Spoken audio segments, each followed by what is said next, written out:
ፍርድ ቤቶች በሌላ ሀገር ለምሳሌ አሁን በአሜሪካን ብናይ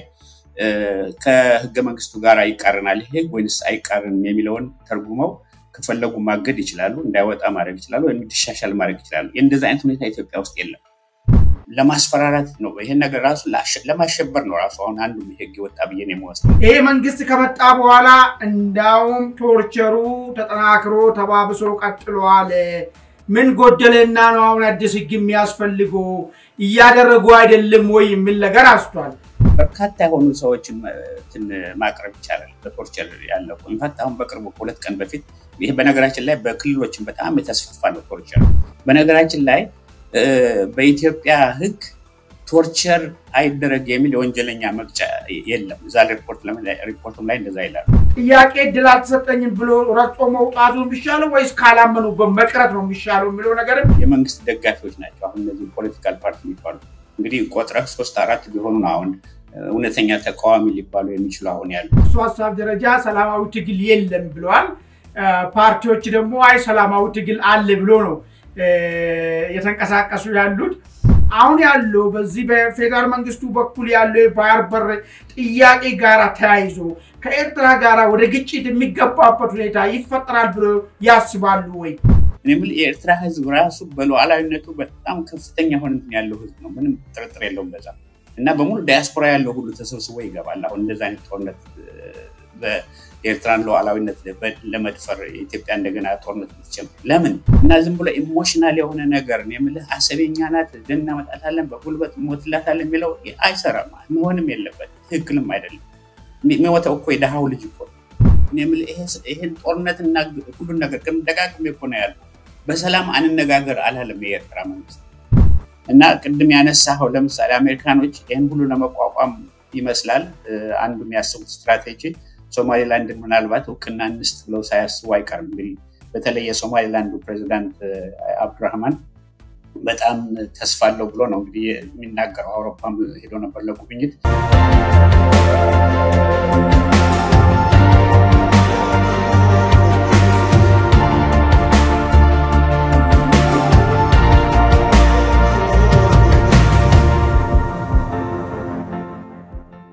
ሁለት ቤት ለገዛ አንድ ቤት በነፃ የድል እንዳያመልጦ 40% በ3 አመት ከፍለው 60% ደግሞ ቤቱን እየኖሩበት እስከ 20 አመት ድረስ በባንክ ቀስ ብለው የሚከፍሉበት ድል ያመቻቸው ዲኤምሲ ሪል ስቴት ቀድሞ ለሚመጡ 20 እድለኞች እስከ 30% የሚደርስ ልዩ ቅናሽ አዘጋጅቷል በ8% ቅድመ ክፍያ ብቻ ማለትም ከ488 ሺህ ብር ጀምሮ በመክፈል ከባለ 1 እስከ ባለ 4 መኝታ ቤቶችን በሚፈልጉት የካሬ አማራጭ ማግኘት ይችላሉ ውስን ቤቶች ብቻ ስለቀሩን ፈጥነው ከታች ባለው ስልክ ይደውሉ ሰላም ጤና ይስጥልን ውድ አድማጭ ተመልካቾቻችን ይህ አንድ አፍታ ሞጋች የተሰኘው ዝግጅታችን ነው በዛሬው አንድ አፍታ ሞጋች ዝግጅታችን አቶ አብዩ ብርሌ ወይ ደግሞ በሜዳ ስማቸው በቀድሞ በትግል ላይ በነበሩበት ስማቸው ጌራን ይዤ ቀርብ ያለው እስከ ዝግጅታችን ፍጻሜ ከኛ ጋር ነው አቶ አብዩ እንግዲህ ከተወሰነ ቆይታ በኋላ ደግሞ ወቅታዊ ጉዳይ ላይ ለመወያየት ከኔ ጋር እንዲሁም ለመሞገት ፍቃደኛ ሆኖ ስለቀረቡ በአድማጭ ተመልካቾቻችን ስም እጅግ በጣም አርጌ አመሰግኖታለሁ እኔም በጣም አመሰግናለሁ ወንድማማኒ 1-4-5 ወር ሆኖ ነበር እንኳን ተገናኘን እንግዲህ ያንተን ሙግት ለመቋቋም በተቻለ መጠን ሞክራለሁ Thank you መልካም አቶ አብዩ እስቲ ቀጥታ ሰሞኑ ሰምቶ ከሆነ መቼ በርግጠኛ ነኝ በቅርበት ይከታተላሉ የባለፈ ማክሰኞ ዕለት አንድ አዋጅ በኢትዮጵያ ፓርላማ ጸድቋል ጸረ ሽብር አዋጁ ምንድነው ማንኛውም በምርመራ ላይ የሚሳተፉ መርማሪዎች ከግድያ በቀር ማንኛውም ነገር ቢያደርጉ አይጠየቁም የሚል አንድምታ ያለው አዋጅ ጸድቋል ይሄን አዋጅ አስመልክቶ የተለያየ ሐሳቦች የተሰነዘሩ ነው ያሉት አንዳንድ ወገኖች ይሄ አዋጅ ወጣው ቀጥታ ለመንግስት ተቃዋሚ ፓርቲዎችን ጋዜጠኞችን የመንግስትን ሐሳብ የሚተቹ ሰዎች ለማጥቃት ለመጠቀም የወጣ አዋጅ ነው በዚህ ሂደት ውስጥም ደግሞ መርማሪዎች እንደፈለጉ የማድረግ የሰብአዊ መብትን የሚጥስ ድርጊት እንዲያደርጉ ተፈቅዶላቸዋል ስለዚህ ቀጥተኛ ተጠቂው በሽብር ተግባር ላይ የተሳተፈ ሰው ሳይሆን ከመንግስቱ ጋር የሐሳብ ልዩነት ያለው ነው በማለት ትችት ያቀረቡ ነው ያሉት በአንጻሩ በሌላ በኩል ያሉት ወገኖች ደግሞ የለም ኢትዮጵያ ውስጥ ቀጥተኛ የሽብር ስጋት አለ ይሄንን የሽብር ስጋት ለማረም ታስቦ የወጣ አዋጅ እስከሆነ ድረስ መርማሪው በማንኛውም መንገድ ይሄንን ስልጣኑን ተጠቅሞ ሽብርተኞችን እንድታረሙ ወይ ደግሞ ምርመራዎችን ማካሄዱ ምንም ችግር የለውም ሌሎች ሀገራቶች የሚጠቀሙበት ነው ሽብርተኛ ሽብር ሂደት ውስጥ መሳተፍ ያልፈለገ ሰው ምን አስጨነቀው ሽብርተኛ ይጨነቅ እንጂ ሌላው ምን አገባው አይን ነገር የሚል አንድምታ ያነሱ የተከራከሩ ነው ያሉት እንደው በርሶ እይታ ይሄ ከግድያ በቀር ማንኛውንም ወንጀል ቢፈጽም ወይ ጉዳት ቢያደርስ ተጠያቂ የማይኮንበትን አዋጅ መጽደቁን ተመልክቶ ምንድነው ያለው ስሜት እስቲ ከዛን ጀምር ምን መሰለህ አማኒ እንግዲህ በመጀመሪያ በቅድሚያ የኢትዮጵያን ህግ አወጣጥ ወይንም ስርዓት ማየት ይኖርብናል በአጠቃላይ በየትም ሀገር ህግና ፖለቲካ የተያያዙ ናቸው የሚወጣው ህግ ሁሉ ጊዜ ከፖለቲካ ስርዓቱ ጋር ነጸብራቅ ነው የሚሆነው ሁለቱ ይወራረሳሉ እና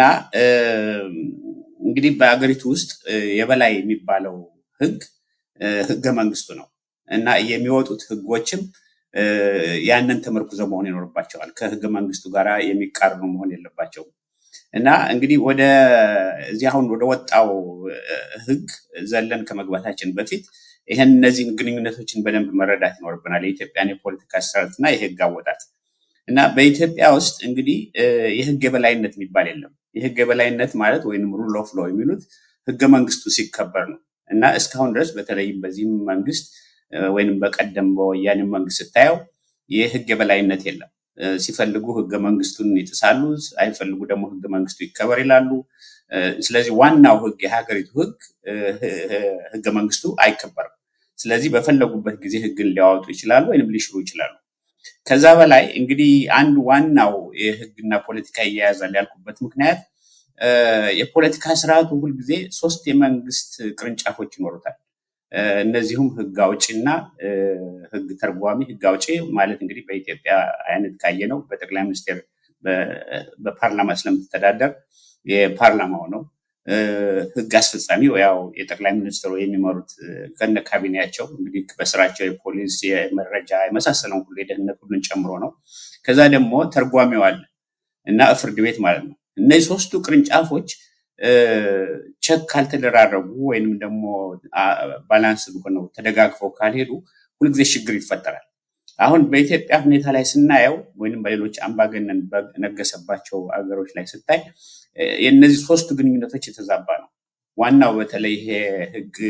አስፈጻሚ የሚባለው ሁለቱንም ሌላ የፍርድ ቤቱንም ሆነ የህግ አውጪውን የሚቆጣጠርበት ሁኔታ ነው ያለው እንግዲህ በህጉ መሰረት በህገ መንግስቱ ካየው የፓርላማው መቆጣጠር ነበረበት ጠቅላይ ሚኒስትሩ ግን በኢትዮጵያ ሁኔታ ስታየው የተገላቢጦሽ ነው ጠቅላይ ሚኒስትሩ የፈለጉትን ህግ በፈለጉበት ጊዜ ለየላኩ ማስፈጸም ይችላሉ የበላይ ፓርቲ ነው በሚል የብልጽግና ፓርቲ በሚል ለሳቸው ታዛዥ ነው እንዲያውም ፓርላማው ከዛ ፍርድ ቤቶች ደግሞ ምንም ማድረግ አይችሉም ፍርድ ቤቶች በሌላ ሀገር ለምሳሌ አሁን በአሜሪካን ብናይ ከህገ መንግስቱ ጋር ይቃረናል ህግ ወይስ አይቃረንም የሚለውን ተርጉመው ከፈለጉ ማገድ ይችላሉ እንዳይወጣ ማድረግ ይችላሉ ወይም እንዲሻሻል ማድረግ ይችላሉ እንደዛ አይነት ሁኔታ ኢትዮጵያ ውስጥ የለም ስለዚህ ጠቅላይ ሚኒስትሩ እንደፈለጉት ሊያረጉ ይችላሉ ለፓርላማ ለከፈለጉትን ህግ ማስወጣት ይችላሉ ኦኬ አሁን እንግዲህ ይሄን ካልን በኋላ ህግ ምናልባት ከፖለቲካ ስርዓቱ ጋር እንዴት እንደሚገናኝ ብለውን ግልጽ ካደረኩ በኋላ ወደዚህ አዲስ ህግ እንሄድ ይሄ አዲሱ ህግ በቃላት በደንብ ብናየው በወንጀል የተገኘ ንብረት ህጋዊ ማስመሰልና ሽብርተኝነትን በገንዘብ መርዳትን የሚመረምር ሰው በምርመራው ካቅሙ በላይ በሆነ ምክንያት ከግድያ ውጪ የትኛውንም አይነት ወንጀል ቢፈጽም ተጠያቂ አይሆንም ነው የሚለው ኦኬ አሁን እንግዲህ ላይ የተለያዩ ጥያቄዎችን ማንሳት ይቻላል አንደኛ ነገር ኢትዮጵያ ውስጥ እርግጥ ቶርቸር አልነበረም ወይ ለምንድን ነው ይሄ ህግ አሁን ያስፈልገው? ኢትዮጵያ በተለይ ባለፉት 50 ዓመታት ከደርግ ጊዜ ጀምሮ በኋላም በወያኔ አሁን በዚህ መንግስት ቶርቸር ምን ጊዜም አለ። እንዲያውም እየተባባሰ የመጣው በተለይ በዚህ አስተዳደር ነው። ስለዚህ ህገ መንግስቱም ሳይከተሉ ቶርቸር ያደረጉ እንግዲህ እንደምታውቀው በትግራይም በአማራም በኦሮሚያም ስንት ወጣቶች ቶርቸር እየሆኑ አንዳንዶች ህይወታቸው አልፏል፣ በሌሊት እየታፈኑ እየሄዱ ጠፍተዋል፣ ብዙ ነገር ይደርሳል። እና ይሄ እስካለ ድረስ ለምንድን ነው አሁን ይሄን ህግ ማውጣት ያስፈልገው? በኢትዮጵያ ኦልሬዲ ህግ የለም፣ ህገ መንግስቱም አይከበርም። ታዲያ አዲስ ህግ ለምን አስፈለገ የሚለው አንዱ ጥያቄ ነው። እንግዲህ እንመጣበታለን። ከዛ እንግዲህ ይሄንን ለምንድን ነው ያደረጉት የሚለውን በምንመረምርበት ጊዜ እኔ እንደሚመስለኝ ሁለት እንትኖችን ነው ታርጌት የሚያደርገው ይሄ ህግ። እዚህ ላይ ቅድም እንዳነበብኩት አንደኛ በገንዘብ መርዳትን የሚመረምር ሰው ይላል። ሁለተኛ በምርመራ አቅሙ በላይ በሆነ ምክንያት ከግድያ ውጭ የትኛውንም አይነት ወንጀል ቢፈጽም ተጠያቂ አይሆንም ይልና ሽብርተኝነትን አብረው ከዚህ ውስጥ ያስገባዋል። ሁለት ነገሮች ናቸው፣ ሽብርተኝነትን እንደገና ደግሞ በወንጀል የተገኘ ንብረት ህጋዊ ማስመሰልን የሚል ነው። እንግዲህ ሁለቱንም ስታያቸው ጠጋ ብለህ ከዚህ በፊትም እንደዚሁ ሽብርተኝነት እየተከሰሱ ወይንም ከፋኖ ጋር ወይ ከኦነግ ጋር ግንኙነት አላቸው ወይንም እነሱ ጁንታ ከሚሉት ጋር የመሳሰለው ብዙ ስቃይ ያሳዩ ያፈኑ ያጨረሷቸው ብዙ ሰዎች አሉ። ያ ህግ ነበር። ያለ ህግ እንደዛ ያደርጋሉ። ሽብርተኝነት እያሉ ፍርድ ቤት ያቀርባሉ፣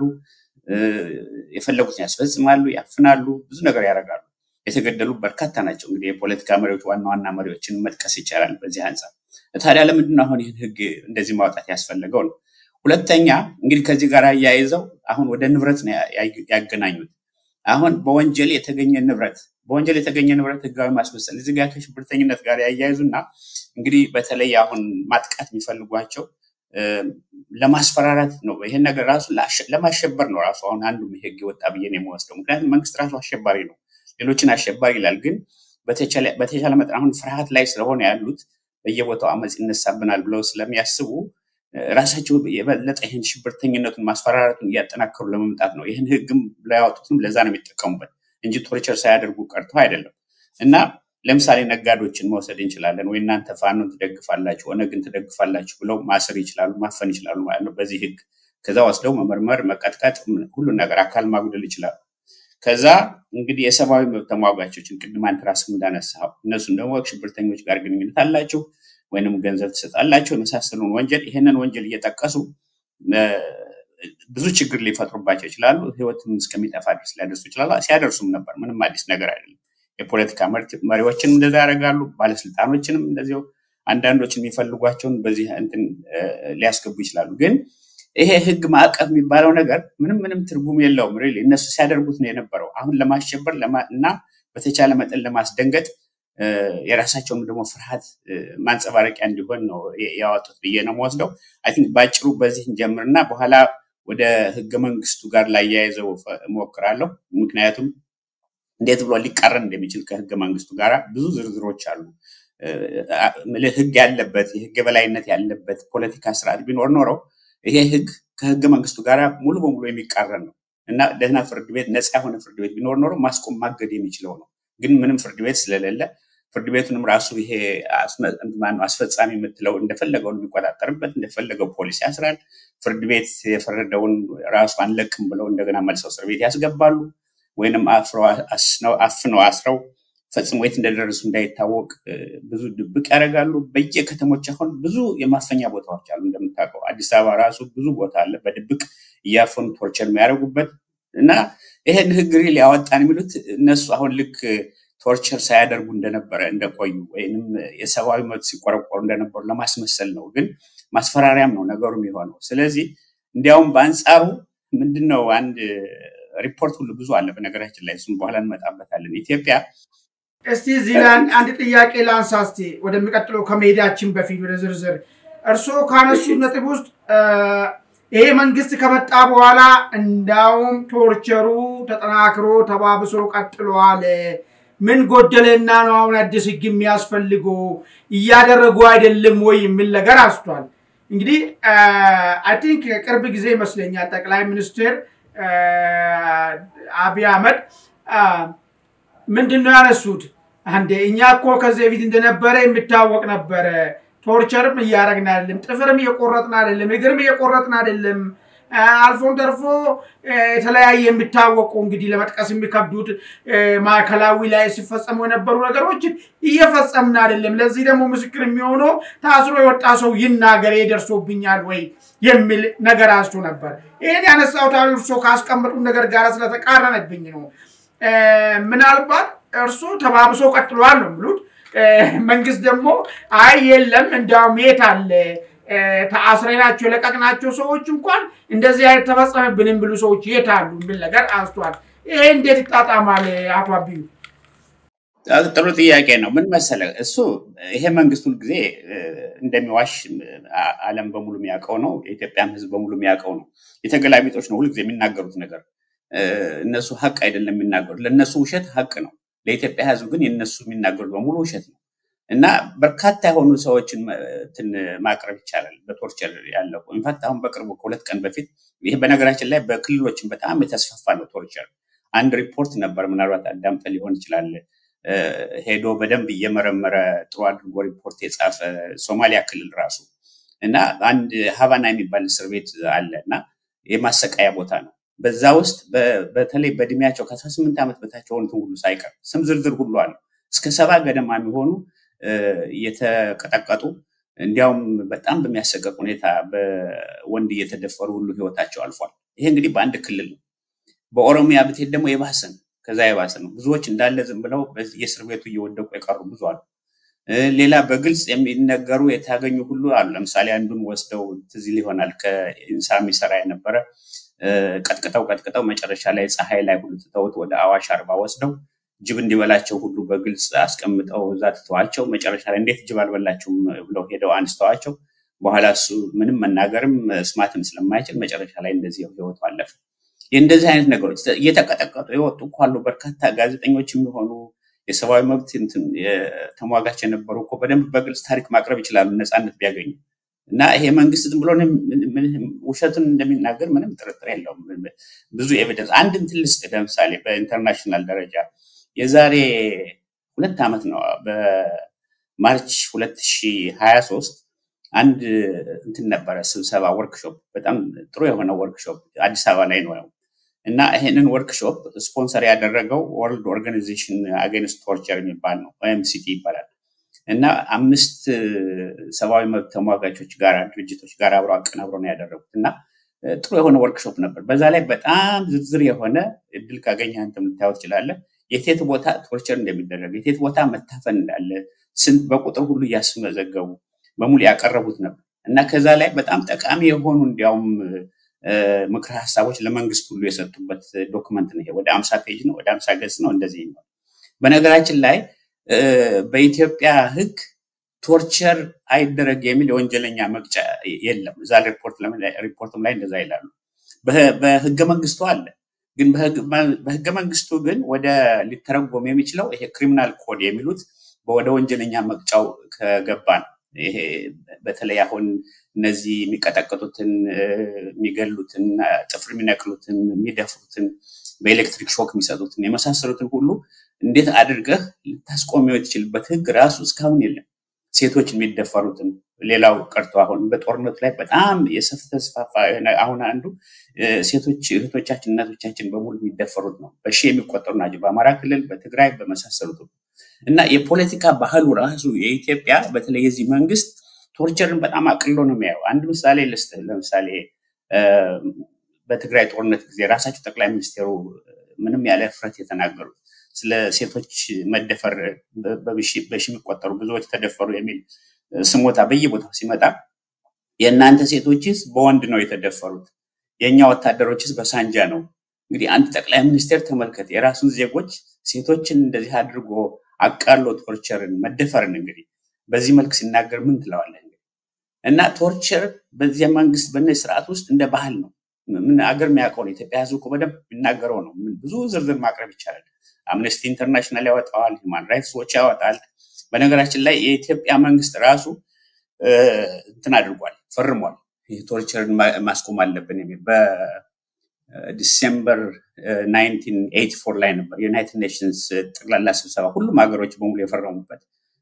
ቶርቸር ማድረግ መቅረት አለበት የሚል ኢትዮጵያ በየጊዜው ትፈርማለች። ግን ሪቪው ሲደረጉ እንግዲህ የምልህ በኢንተርናሽናል ድርጅቶችም ነው ሪቪው የሚደረጉት። ሁሉ ጊዜ ፌል ያደርጋሉ፣ ይወድቃሉ። ብዙ ቦታ ላይ ከነ ኤቪደንስ ከነ ምስክሩ ስንት ቦታ እንደዚህ ቶርቸር እንደሆኑ አንዳንዶች እየቀሩ ቤት እንደደረሱ ሳይታወቅ እንደሞቱ የመሳሰሉት ብዙ ማስረጃዎች አሉ። እሱን ሊክዱ አይችሉም። እና መንግስት እንደዛ ስላለ ተብሎ ግን ዋናው አሁንም ለምንድነው ይሄንን ወንጀል አሁን እንደገና አጋነው ምናምን ያመጡበት? እነሱ ልክ ሰብአዊ መብት ያከብሩ እንደነበረ ቀጥቃጩ ይሄ ጥፍር የሚያወጣው የሚቆርጠው ምን የሚለው በቃ ተሳቆ የአገሪቱን ህግ የጣስኩ ነኝ ብሎ አይነካም ነበር። ግን አሁን ግን ፈቅድላት። በነገራችን እንዴት ቶርቸር አድርግ ብለህ እንዴት በህግ ታወጣለህ? በጣም የሚገርም እኮ ነው። ቶርቸር እንዲቀርብ ብለህ ነው በህግ የምታወጣው እንጂ ቶርቸር አድርጉ ብለህ በአገሪቱ ህግ ላይ አታወጣም። ያም ደግሞ የኢንተርናሽናል ህግ በሙሉ መቅረት አለበት ቶርቸር እያለ ራሷ ኢትዮጵያ ሁሉ ፈርማ ባለችበት እና በጣም የሚያሳፍር አሰቃቂ የሆነ አምባገነን ስርዓት ነው ኢትዮጵያ ውስጥ ያለው። መልካም። እስቲ እዚህ ጋር ምናልባት እንግዲህ የህግ ባለሙያዎችም ደግሞ የነገር ምንም ኢትዮጵያ ብቻ አይደለም ሌሎች አገራቶችም አላቸው እንደዚህ አይነት ህግ የሚል ነገር መከራከሪያ የሚያነሱ አሉ።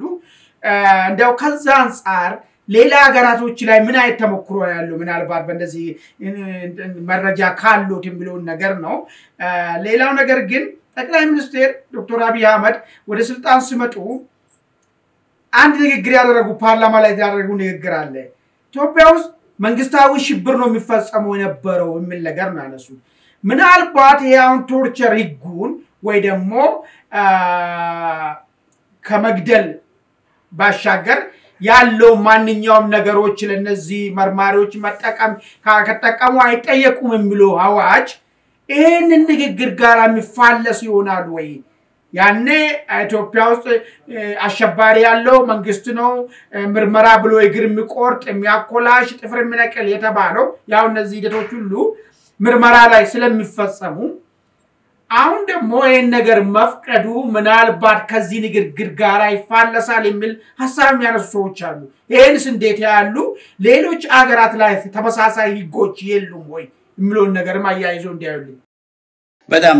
ጥሩ ጥያቄ ነው። ምን መሰለህ አማኒ፣ በሌሎች ሀገሮች ላይ ቅድም ካልኩት ጋር ከፖለቲካል ስርዓቱ ጋር ነው የሚገናኝ ህግ ያልኩ ለዛ ነው። ለምሳሌ ሰብአዊ መብቶች በሚከበሩባቸው እንግዲህ በአንጻራዊ ነው የምንናገረው አገራት አሁን የአሜሪካንን ማንሳት እንችላለን ወይም ሌሎችም ከአውሮፓ ሀገራት በእነሱ ላይ ቶርቸር ክልክል ነው ከተባለ ይሄን የሰብአዊ መብት እንዲከበር የሚታገሉ ነፃ የሆኑ ድርጅቶች የሲቪክ ማህበራት በርካታ ነው። ይሄ እንግዲህ ራሱ እንዳልኩ የህግ አውጪውና ህግ ተርጓሚው ወይንም ህገ መንግስቱን በተግባር ላይ እንዲውል የሚከታተለው እስከ ሱፕሪም ኮርት ያለው ባለበት ሁኔታ ነው። ስለዚህ በቶርቸርን እንደገና ህጋዊ ለማድረግ ብሎ ኢንፋክት አንድ ጊዜ ታስታውስ ይሆናል በጣም ብዙ ክርክር ያስነሳ እነዚህ ወደ ኩባ ውስጥ ወስደው የሚያስሯቸው ነበሩ ከ9/11 በኋላ እና እነሱ መፈታት አለባቸው እስር ቤቱ መዘጋት አለበት እየተባለ ብዙ ክርክር ነበር እና እዛ ውስጥ ለምሳሌ ታስሩ ቶርቸር አስተሳሰሩ ራሱ አያያዛቸው የቶርቸር ነው ብሎ ዲፋይን ያደርጋሉ። በነገራችን ላይ ኢትዮጵያ ውስጥ ቶርቸር የሚለውን እንኳን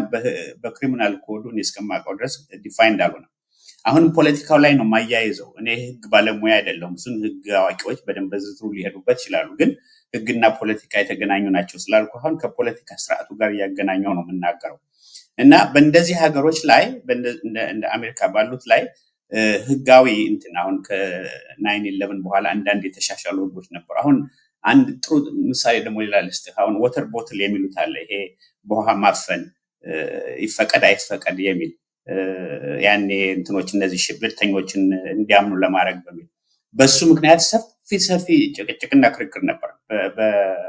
በህግ አውጪውና ተርጓሚው እንደዚሁም በጠበቆች በሰብአዊ መብት ተሟጋቾች። እንግዲህ በአሜሪካ ምሳሌ ነው የምሰጠው።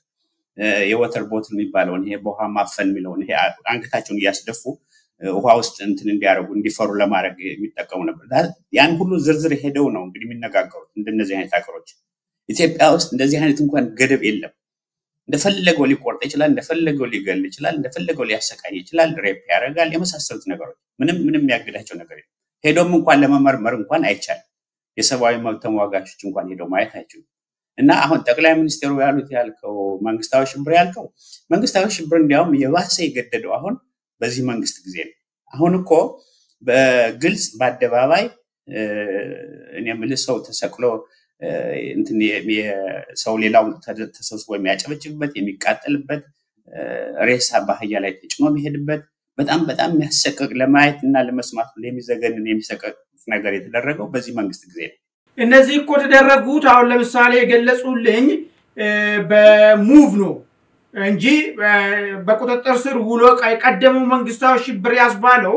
ሰው ሙሉ አካል ሆኖ እስር ቤት ገብቶ ይጎላል። ሰው ሙሉ ጥፍሩን ይዞ ገብቶ ጥፍሩን ነቀላል። ሰው ወንድነቱን አጥቶ ይወጣል። ሴቶች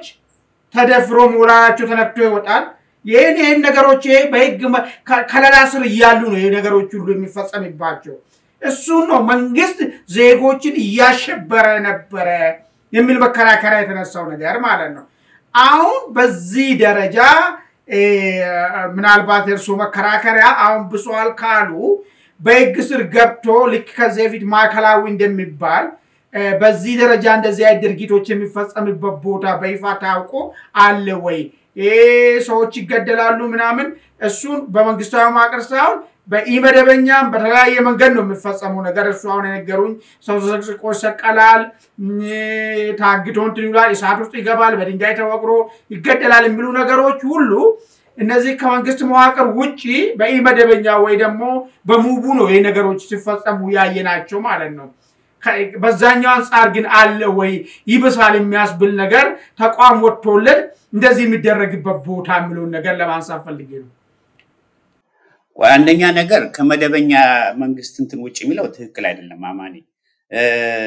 ሚሊታሪው ደህንነቱ ሁሉም የህግ አስፈጻሚው በጠቅላይ ሚኒስትሩ ስር በራሳቸው መዳፍ ስር ያለ ተቋም ነው እና አሁን ባለው ሁኔታ በኢትዮጵያ ውስጥ ሚሊታሪው የሚሰራቸው በሙሉ ወንጀሎች እየሄደ ጦርነት ላይ ሁሉ ይሄዱ አሁን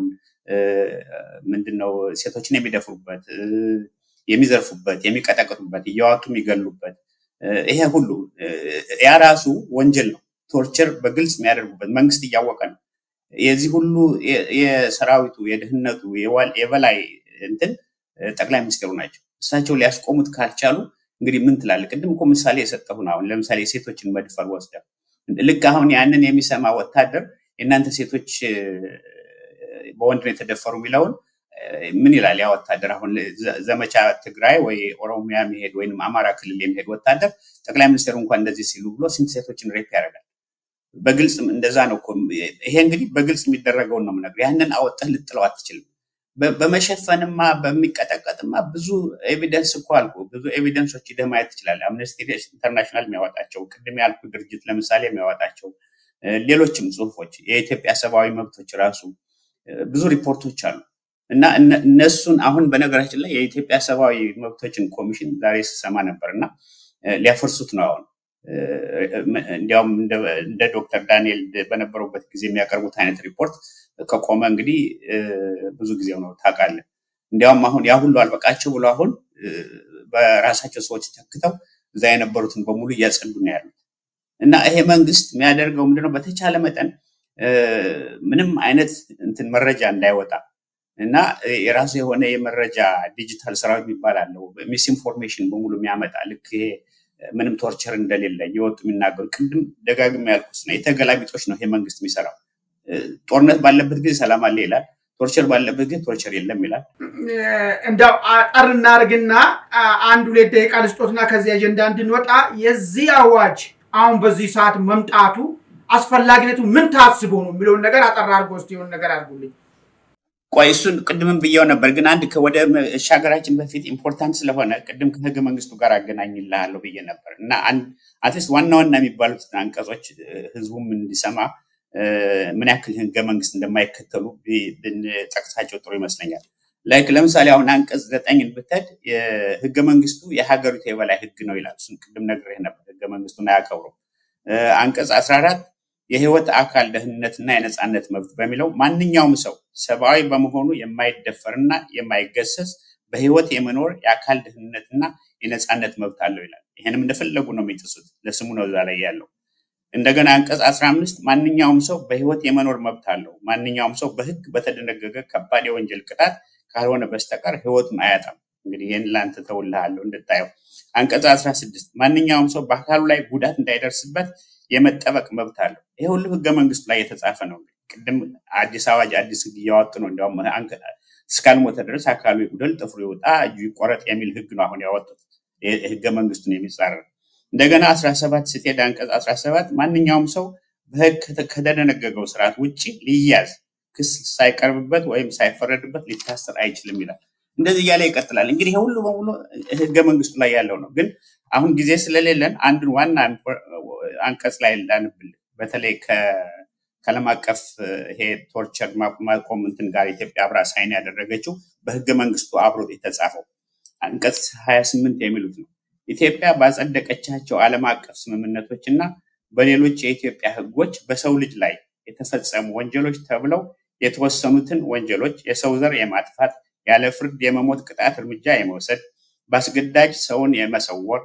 ወይም ኢሰብአዊ የድብደባ ድርጊቶችን በፈጸሙ ሰዎች ላይ ክስ ማቅረብ በይርጋ አይታገድም፣ ምንጊዜም ቢሆን ይጠየቃሉ ነው የሚለው ህገ መንግስቱ ነው። እንግዲህ በህግ አውጪው ክፍልም ሆነ በማንኛውም የመንግስት አካል ውሳኔዎች በምህረት ወይም በይቅርታ አይታለፉም ይላል። ይሄ እንግዲህ ጥብቅ ህግ ነው ህገ መንግስቱ ላይ ያሰፈሩት። እንኳን አሁንና የዛሬ 10 ዓመትም እንኳን ቶርቸር አድርጎ አንድ የቀጠቀጠ ሰው ቢኖር ሊከሰስ ይችላል፣ ሊቀጣ ይችላል ነው የሚለው። ህግ አውጪውም ፍርድ ቤትም ሊያስቆመው አይችልም ነው የሚለው። ይሄ እንግዲህ ለውሸት ይሄን ሁሉ ህገ መንግስት የሚጻረር ህግ ነው። አሁን እንግዲህ አዋጅ መቀጥቀጥ አለበት እስካልሞተ ድረስ ቶርቸር ይደረግ የሚል ህግ ያወጡት እና ይሄን ልጥቀስልህ ብዬ ነው። መልካም አሁን ያነሳሁትን ነጥብ ላይ ትንሽ ሐሳቦችን ይስጡኝና አሁን መጣቱ ለምን ተፈለገ የምትለው ነገር አጠራርጉና ከዛ ወደሚቀጥለው እንሄዳለን። እሱን እኮ ቅድም መጀመሪያ ላይ የተናገርኩት መስሎኝ ነበር። ዋናው ይሄ የተፈለገበት ምክንያት ለማሸበር ነው አልኩ እኮ አማኒ። ቅድም ሰምተኝ ከሆነ ይሄንን ህግ ያወጡበት ምክንያት ቶርቸር ሳያደርጉ ቀርተው አይደለም፣ ግን ታርጌት የሚያደርጓቸው እንትኖች አሉ። አሁን በተለይም ደግሞ ላይክ ነጋዶች ብሎ የሚገምቷቸውን ገንዘብ ይሰጣሉ የሚሏቸውን። በነገራችን ላይ ይሄ ራሱ ኢንፋክት ሰዎችን ማጥቃት ብቻ ሳይሆን ሙስናን ነው የሚያስፋፋው። ምክንያቱም ፖሊስ አሁን እንደፈለገው ነው። አሁን የፖሊስ ስቴት ነው ኢትዮጵያ ውስጥ ያለውና ከፈለገ አንዱ ፖሊስ መጥቶ አንተ ለፋኖ ገንዘብ ሰጣሃል ወይ ለኦነግ ሰጣሃል በአዲሱ ህግ ላስቀጣህ ይችላል እና አስገብቼ ልቀጠቅጥህ ነው ወይንም 200 ሺህ አምጣ ተውሃለሁ ሊል ይችላል። ማንም የሚያስቆመው የለም። እና እንደዚህ አይነት ግፍ የሚሰራበት አገር ነው ያለው። እና አሁን ዋናው ይሄን ያደረጉበት ምክንያት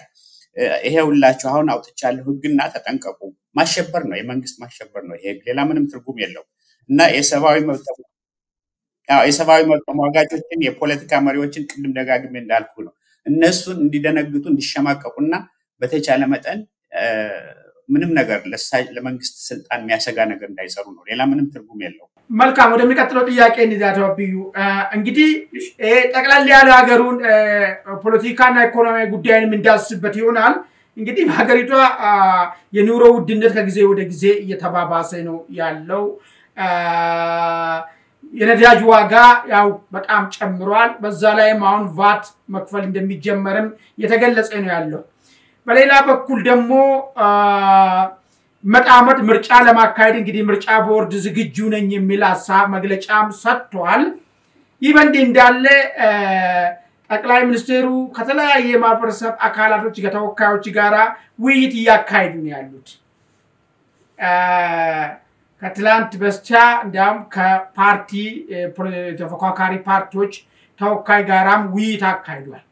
ይህን ውይይት አስመልክቶ አንዳንድ ተፎካካሪ ፓርቲዎች የለም ውይይቱ ችግር ፈቺ ስላልሆነ እንደዚህ አይነት ውይይት ብዙ ጊዜ ስላካሄድ አስፈላጊ አይደለም፣ ምንም ጠብ ያለ ነገርም የለም፣ መንግስትም ለትክክለኛ ውይይት ለማካሄድ ዝግጁ አይደለም፣ ስለዚህ መሳተፉ አስፈላጊ አይደለም ብሎ የቀሩ አሉ። ለምሳሌ ያክል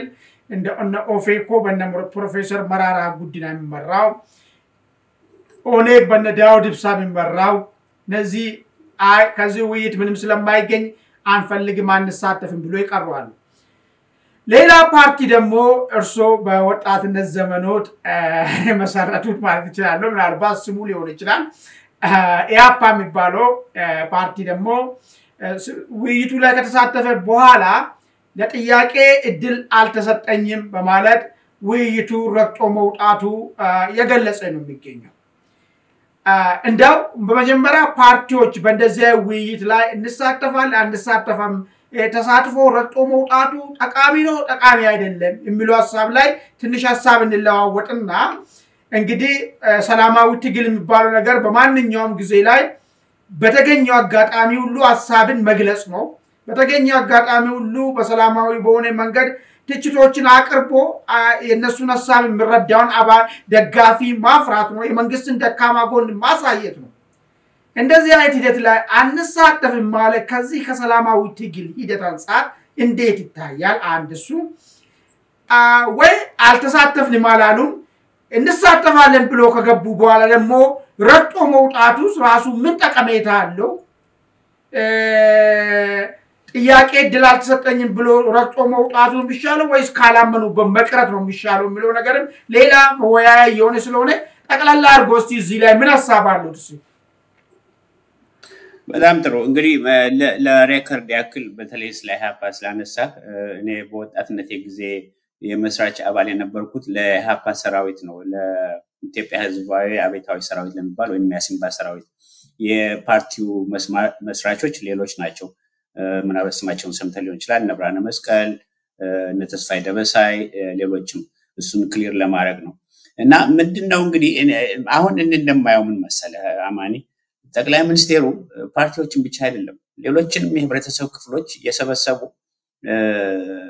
በቃ መጀመሪያ ይሄው እድገቱን ልማቱን አገሪቱ እንዴት እንደተቀየረች ለማሳየት የሚል ይሄው ማያልቅ ኮሪዶር ጉብኝት እየተባለ መንገዱን እንዲያዩ ይደረጋሉ ወይ ሆቴል ተይዞ አልጋ ይከፈልላቸዋል ወይ ምናምን ከዛ በኋላ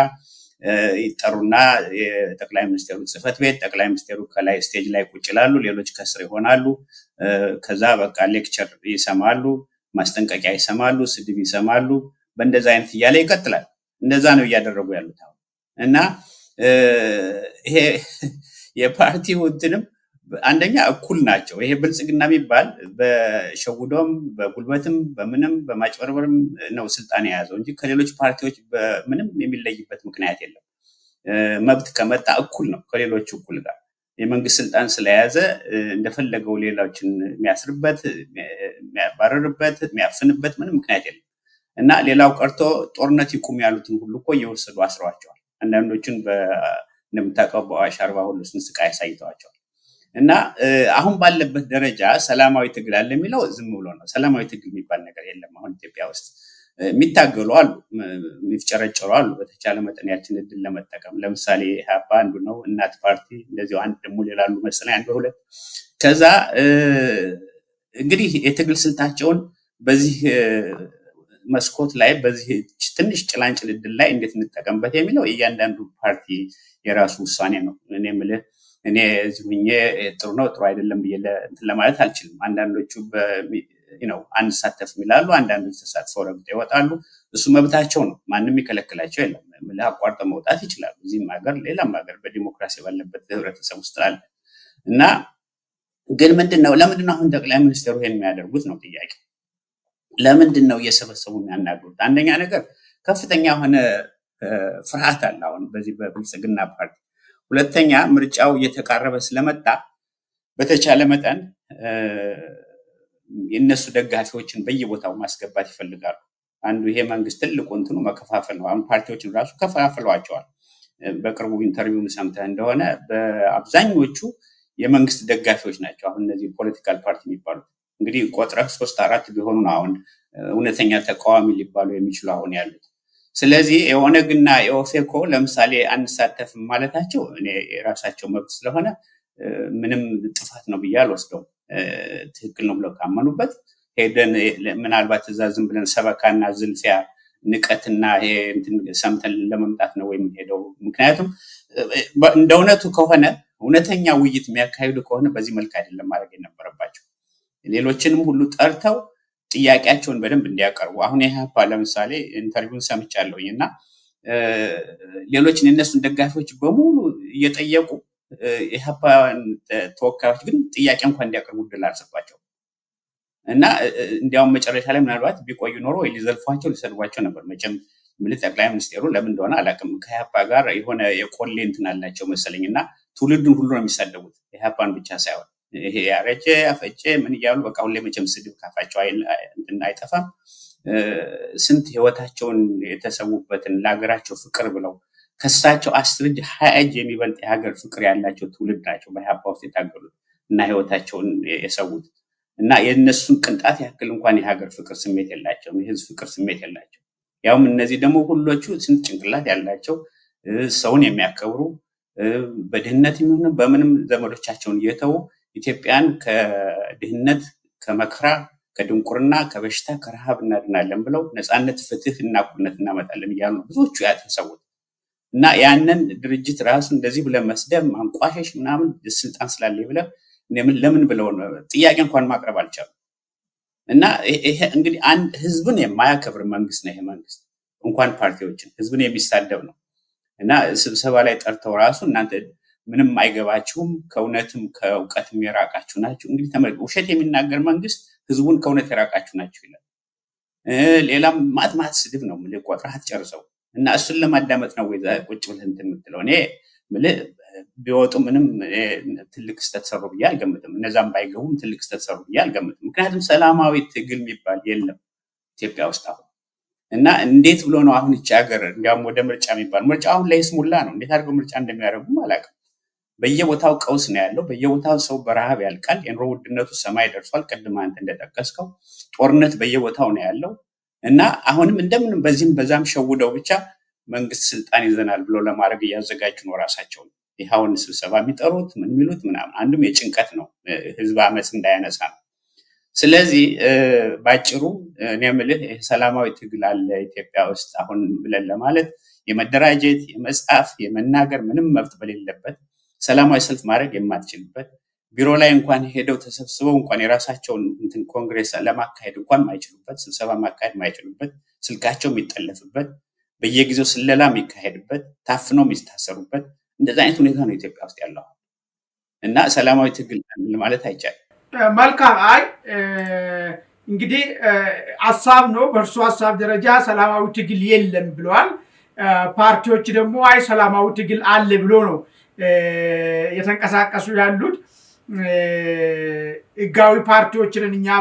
እዚህ ሀገር ውስጥ ችግር መፈታት ያለበት በሰላማዊ መንገድ ብቻ ነው ብለን ስለምናምን ነው ብሎ ነው የሚናገሩት የለም የሚለው ነገር ምናልባት እርሶ ትጥቅ ትግሎች ማለት እዛም እዚህም እየተደረጉ ስለሆነ ነው ወይ የለም ያሉት በህግ የተዘጋ ነገር የለም በሰላማዊ ትግል ማድረግ ይቻላል ፓርቲዎች ሌላ ቢቀር ሚዲያዎችን እኛን መጠቀም ይችላሉ ያለ ገደብ የመንግስት ሚዲያ ቢቀር ያለ ምን በነፃነት የኛ ሚዲያ መጠቀም ይችላሉ ይሄን ነው በቀላሉ ሐሳቢ መግለጽ በሚለው ነገር ደረጃ ላይ ማለት ነው ስናነሳ ሚዲያዎችን መጠቀም ዙሪያ ላይ ያለው ነገር ነገሮች ባልተዘጉበት ሁኔታ ሰላማዊ ትግል የለም ብሎ ለመናገር ያስደፍራል ወይስ ትጥቅ ትግል ነው በዚህ ሰዓት የሚያዋጣ ብሎ ነገር ለማለት ፈልጎ ነው በጣም ጥሩ ጥያቄ ነው አማኒ እኔ የምልህ ስንት ሚዲያ ነው አሁን የነፃ ሚዲያ ኢትዮጵያ ውስጥ ያለው እንግዲህ እናንተ አንድ አፍታ ሚዲያ ነፃ ሆኖ አንድ ሚውን ከነበርንበት አንፃር በወያኔ ጊዜ ቆዩ ለአንድ ነገር ላንሳሉት በወያኔ ጊዜ የነበረው ኢቲቪ ፋናና ዋልታ ነው እነዚህን የሚጠቀማቸው የመንግስት እንትኖች ናቸው ተቃዋሚ በዛ አይደለም ገብቶ መጠቀም በበሩም በአግባብ ማለፍ አይፈቀድላቸው አሁን ግን ሌላው በቀር አንድ ሚዲያ ቢሆን አንድ አፍታም ቢሆን ሐሳቤን መግለጽ ፈልጋለሁ ያለኝ ነገር ላይ ራሴን ሐሳብን አላድማጭ ተመልካቾች ለኢትዮጵያ ማሳወቅ ፈልጋለሁ ቢል መጥቶ መቅረብ የሚችልበት ለእርግጠኛው የሚናገረው ነገር ይሄ ቴብል ላይ ሩም አለ አሁን ከርሶ ጋር የምናወራበት ማለት ነው ይሄ ባለበት ሁኔታ አይ ምንም ነገር ድፍን ያለ ነው ሰላማዊ ትግል ማድረግ አይቻልም የለም ብሎ መዝጋቱ እንዴት ይቻላል የሚለው ነገር ለማሳብ ነው እኔ እንግዲህ አንተ ልጠይቅህ በዛውም እና አስተያየቴንም ሰጣለሁ አሁን ባለፉት 5-6 አመታት ይሄ መንግስት በመጣበት ጊዜ ስንት ጋዜጠኞች እንደተሰደዱ ታውቃለህ በየገምታለሁ ስንት ጋዜጠኞች እንደታሰሩ ታውቃለህ በየገምታለሁ የሚዲያውን ብናይ እንግዲህ ይሄ ሰባዊ መብት ተሟጋቾችን ሳንጨምር ነው እነሱ ደግሞ ቢታሰሩት ደግሞ ወይንም ሄደው የሚገረፉት ወይንም የሚሰደዱት ለምን በነፃ ተናገራችሁ ለምን በዚህ መንግስት ላይ አስተያየት ሰጣችሁ ተብሎ ነው በእንደዚህ አይነት ሁኔታ ላይ የነፃ ሚዲያ ያለ ኢትዮጵያ ብለህ ምትልን የምልሃማኒ ምን ነካ ማጥሩ አይደለም ምክንያቱም የአምነስቲ ኢንተርናሽናል ማየት ይችላል ሁማን ራይትስ ችግር የለም አሁን እኔ ያነሳውሎት ያለው እርሶ እዚህ ሚዲያ ላይ መጥተው በነፃነት ሐሳቦትን እየገለጹ ነው እየገለጹ አይደለም ይሄን መልሱልኝ ነው አታጥበው ነገር ምን እኔ ያልኩት ቆዩ አንከራከር ኦኬ ስለጋበዝከኝ ነው የመጣሁት ትንሽ ድምጽን ልስጥ ብዬ እቺን ቀዳዳም ለመጠቀም ካልፈለኩ ላልመጣም ይችላል ግን ምን መሰለ አንድ ነገር ልንገር እሱን እንደምሳሌ አታምጣው አንድ ሌላ ምሳሌ ልስጥ ለምሳሌ አሁን የዛሬ 2 ዓመት አካባቢ በኢሳት ኢትዮጵያ ውስጥ ባለው ኢሳት 3 ነን እኔ ሌሎችም ነበሩ ኢንተርቪው አደረግ በጣም ሰፊ የሆነ ውይይት እና ጥሩ የሆነ ውይይት እና ያንን ውይይት ይወጣልን ስንጠብቅ ከግማሽ በላይ የሚሆነውን ሴንሰር አድርገው ኤዲት አድርገው ልክ መንግስት በሚስማማው መንገድ እንደ መንግስት ሚዲያ አድርገው ሊያወጡት ፈለጉ አወጡ በጣም ገረመን እንዴት እንደዚህ ታረጋላችሁ እኛ እኮ የተናገርነው ይሄ ነው ያውም እንግዲህ ምንም ይሄን ያክል ሚዘልፍ ሚሳደብ ነገር ምናምን አላወጣንም በመንግስት ላይ ሐቁን ያወጣነው የኑሮ ውድነት የፖለቲካ ንጥረት ነፃነትና ፍትህ አለመኖሩን የሚዲያ ነፃነት እቺማ ቀዳዳዋ ምናምን አንዳንድ ምናያትን የምላሁን እኔ ኦኬ ታንክ ዩ አመሰግናለሁ ስን ካልክኔን ስለጋበዝከ ድምጽን እንዳሰማ ደጋግሜ ነው አመሰግነው በዛ ግን ደግሞ ሌሎች ፕሮፌሽናል የሆኑ ጋዜጠኞች ስንቶች ታስረዋል ይሄን ታውቃለህ እኔ ስለ ሚዲያ ከመጣ እና አሁን ወደ ፓርቲዎች እንሂድ ወደ ፓርቲዎችን በመትሄድበት ጊዜ ነው ማለት እኔ አንድ እንዲያውም ትዝ ያለኝ አሁን በቅርቡ ሰምተ ሊሆን ይችላል አንድ ወጣት በቲክቶክ እንትና ወጥቶ ነበር ተብሎ 7 ዓመት ተፈረደበት እንዲያውም ያንን ቲክቶክ ያወጣውን እንደሚሉት 10 ሰዎች ናቸው ምናምን ናቸው ያዩት ነው የሚባለው እንግዲህ አምሹ ሪሰርች አድርገን ታገኙት ይችላል ለምን መንግስትን እንትን የሚጻረር ወይንም ደግሞ የሚጋፋ ነገር ተናገር ብሎ ይሄ ፍርድ ቤት የሚባለው 7 ዓመት ፈረደበት ኦኬ አሁን እኮ እዚህ ጋር ውጭ እንኳን የመጡ ስንት ጋዜጠኞች አሉ እኛ ጋዝ እና ጥሩ እናንተ አይ ነው አትታገሉ ማለት አይደለም እኔ አፕሪሺየት አደርጋለሁ መታገላችሁ ግን አንድም ሁለትም ብትሆኑ ጥሩ ነው እኔም ጠንካራ ነው ሞራላችሁ አንተንም ቢሆን እንደዚህ አመሰግናለሁ ግን ደግሞ ይሄን በጥቅሉ ልክ አሁን ነፃ ሚዲያ አለ ኢትዮጵያ ውስጥ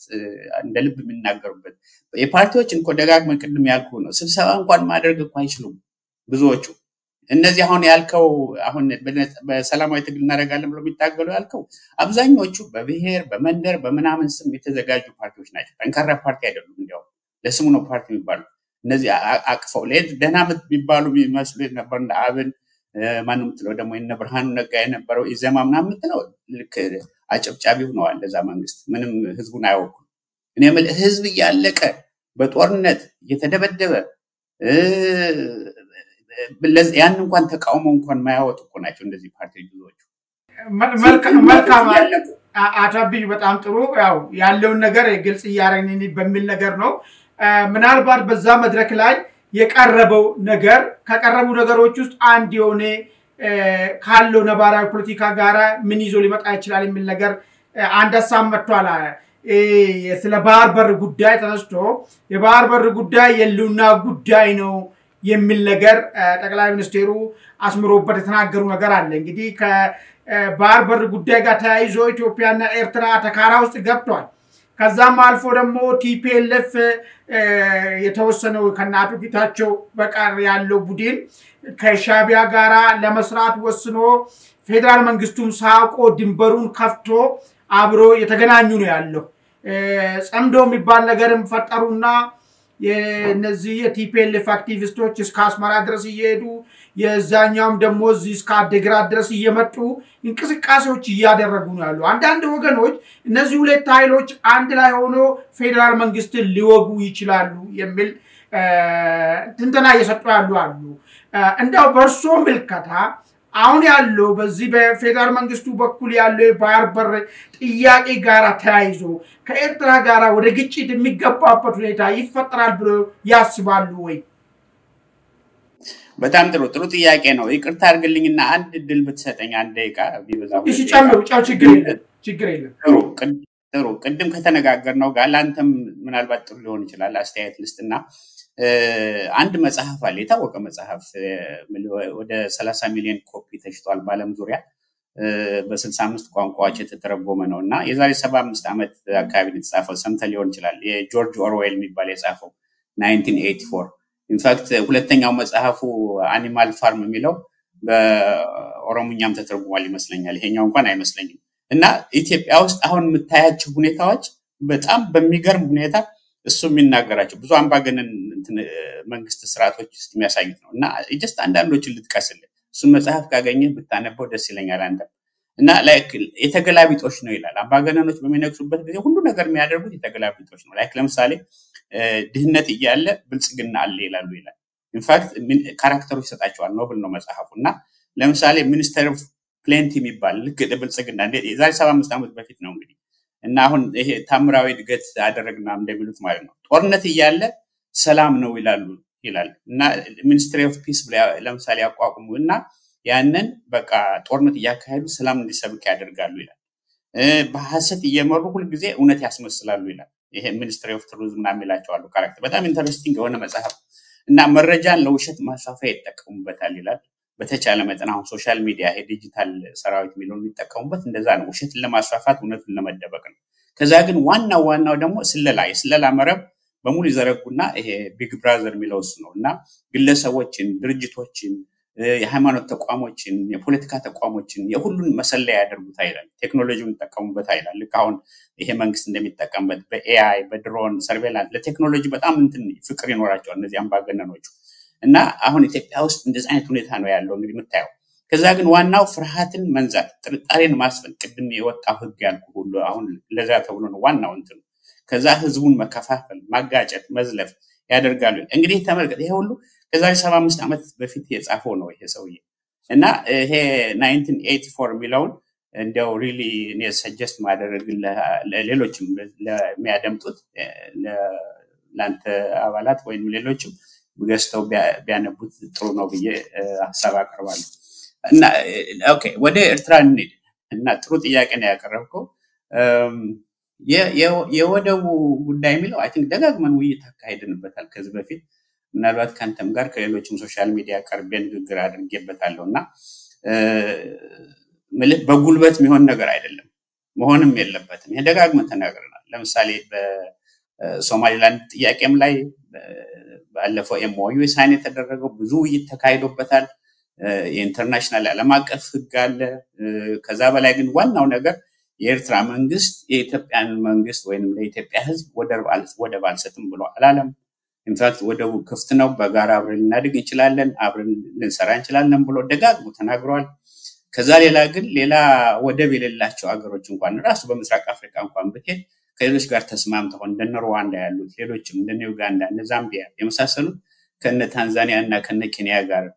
ተግባብተው የዳረ ሰላምና የሞምባሳን ሁሉ ወደብ የተጠቀሙ አንድ ቀን ጦርነት ግጭት እና ሰብሎ ማያውቁ በኢኮኖሚም ብዙ ያደጉ ነው ያሉት አሁን እንደነ ሩዋንዳ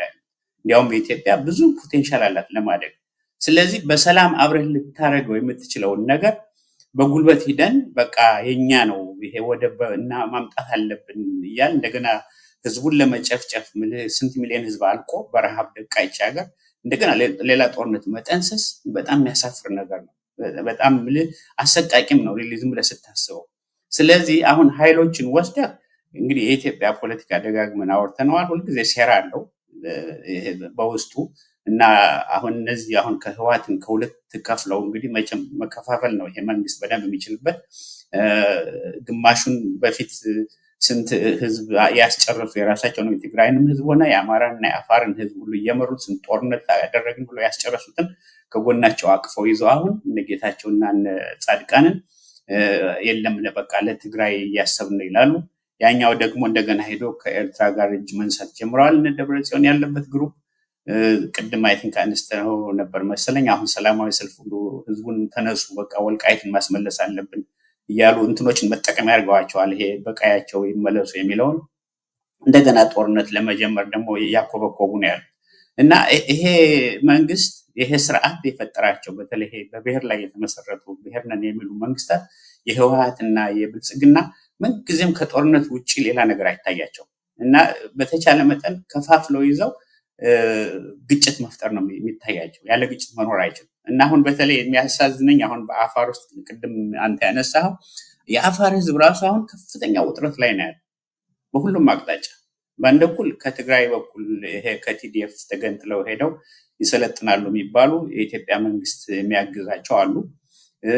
በሌላ በኩል እንደገና ከዛ ውስጥ የተወሰኑት ደግሞ ይሄንን ግፋና ብለው ወደ ኤርትራ አዘልቀው የገቡና እንደገና ወታደር በሙሉ ሰራዊት እየመሰረቱ ያሉ አሉ ክፍለ ጦር የሚያክላለን ይላሉ ከዛ እንደገና የአፋር ህዝብ ከሶማሊያ ጋር እንዲጋጭ ይደረጋል ጊዜ ጅቡቲ ራሷ ገብታ በድሮን ሁሉ ደብድባለች እና የአፋር ህዝብ ራሱ አሁን ለልቂት እና ለመከራ እየተዳረገ ነው ያለው ልክ እንደ አማራ ክልል እና እንደ ትግራይ እንደ ሁለቱ ስለዚህ በተቻለ መጠን እነዚህን ኃይሎች እንዴት አድርጎ አገናኝቶ በሶማሊያ በነገራችን ላይ አሁን ሌላ ጦስ እየተዘጋጀለት ነው ለሶማሌ ክልል እንደምታውቀው ኦጋዴን ነፃ አውጪ ድርጅት አሁን ትግል እንጀምራለን ብሎ ኢንፋክት በሸበሌ በኩል ከታች በኩል በሶማሊያ ጋር እየተገናኘ ነው ካልሸባብ ጋር ተገናኝተዋል የሚል ወሬ አለ ከፍተኛ ሆነ ችግር እየተፈጠረ ነው አሁን በሶማሊያ ክልል መንግስቱም ራሱ የክልሉ መንግስቱም የተረጋጋ አይደለም እና የኢትዮጵያ ዙሪያውን በሙሉ እንግዲህ እኔ የምልህ በሱዳን በኩል ያለው ሁኔታ እንደምታውቀው ነው እንደገና አሁን የወልቃይት ችግር አለ በዛም ላይ ስለዚህ አሁን ይሄ የወደብ የሚለውን ነገር በተለይ በተቻለ መጠን ይሄ እዛ ሄደን በቃ ወይ የትኛው ሊዋጋ እንደሚችል ማለትም ወደቡን ለማምጣት ብሎ ይሄ መንግስት ኃይልም የለውም የውስጥ ኃይልም የለውም ያው የሚመካበት ብሎ የሚለው እንግዲህ ከዩናይትድ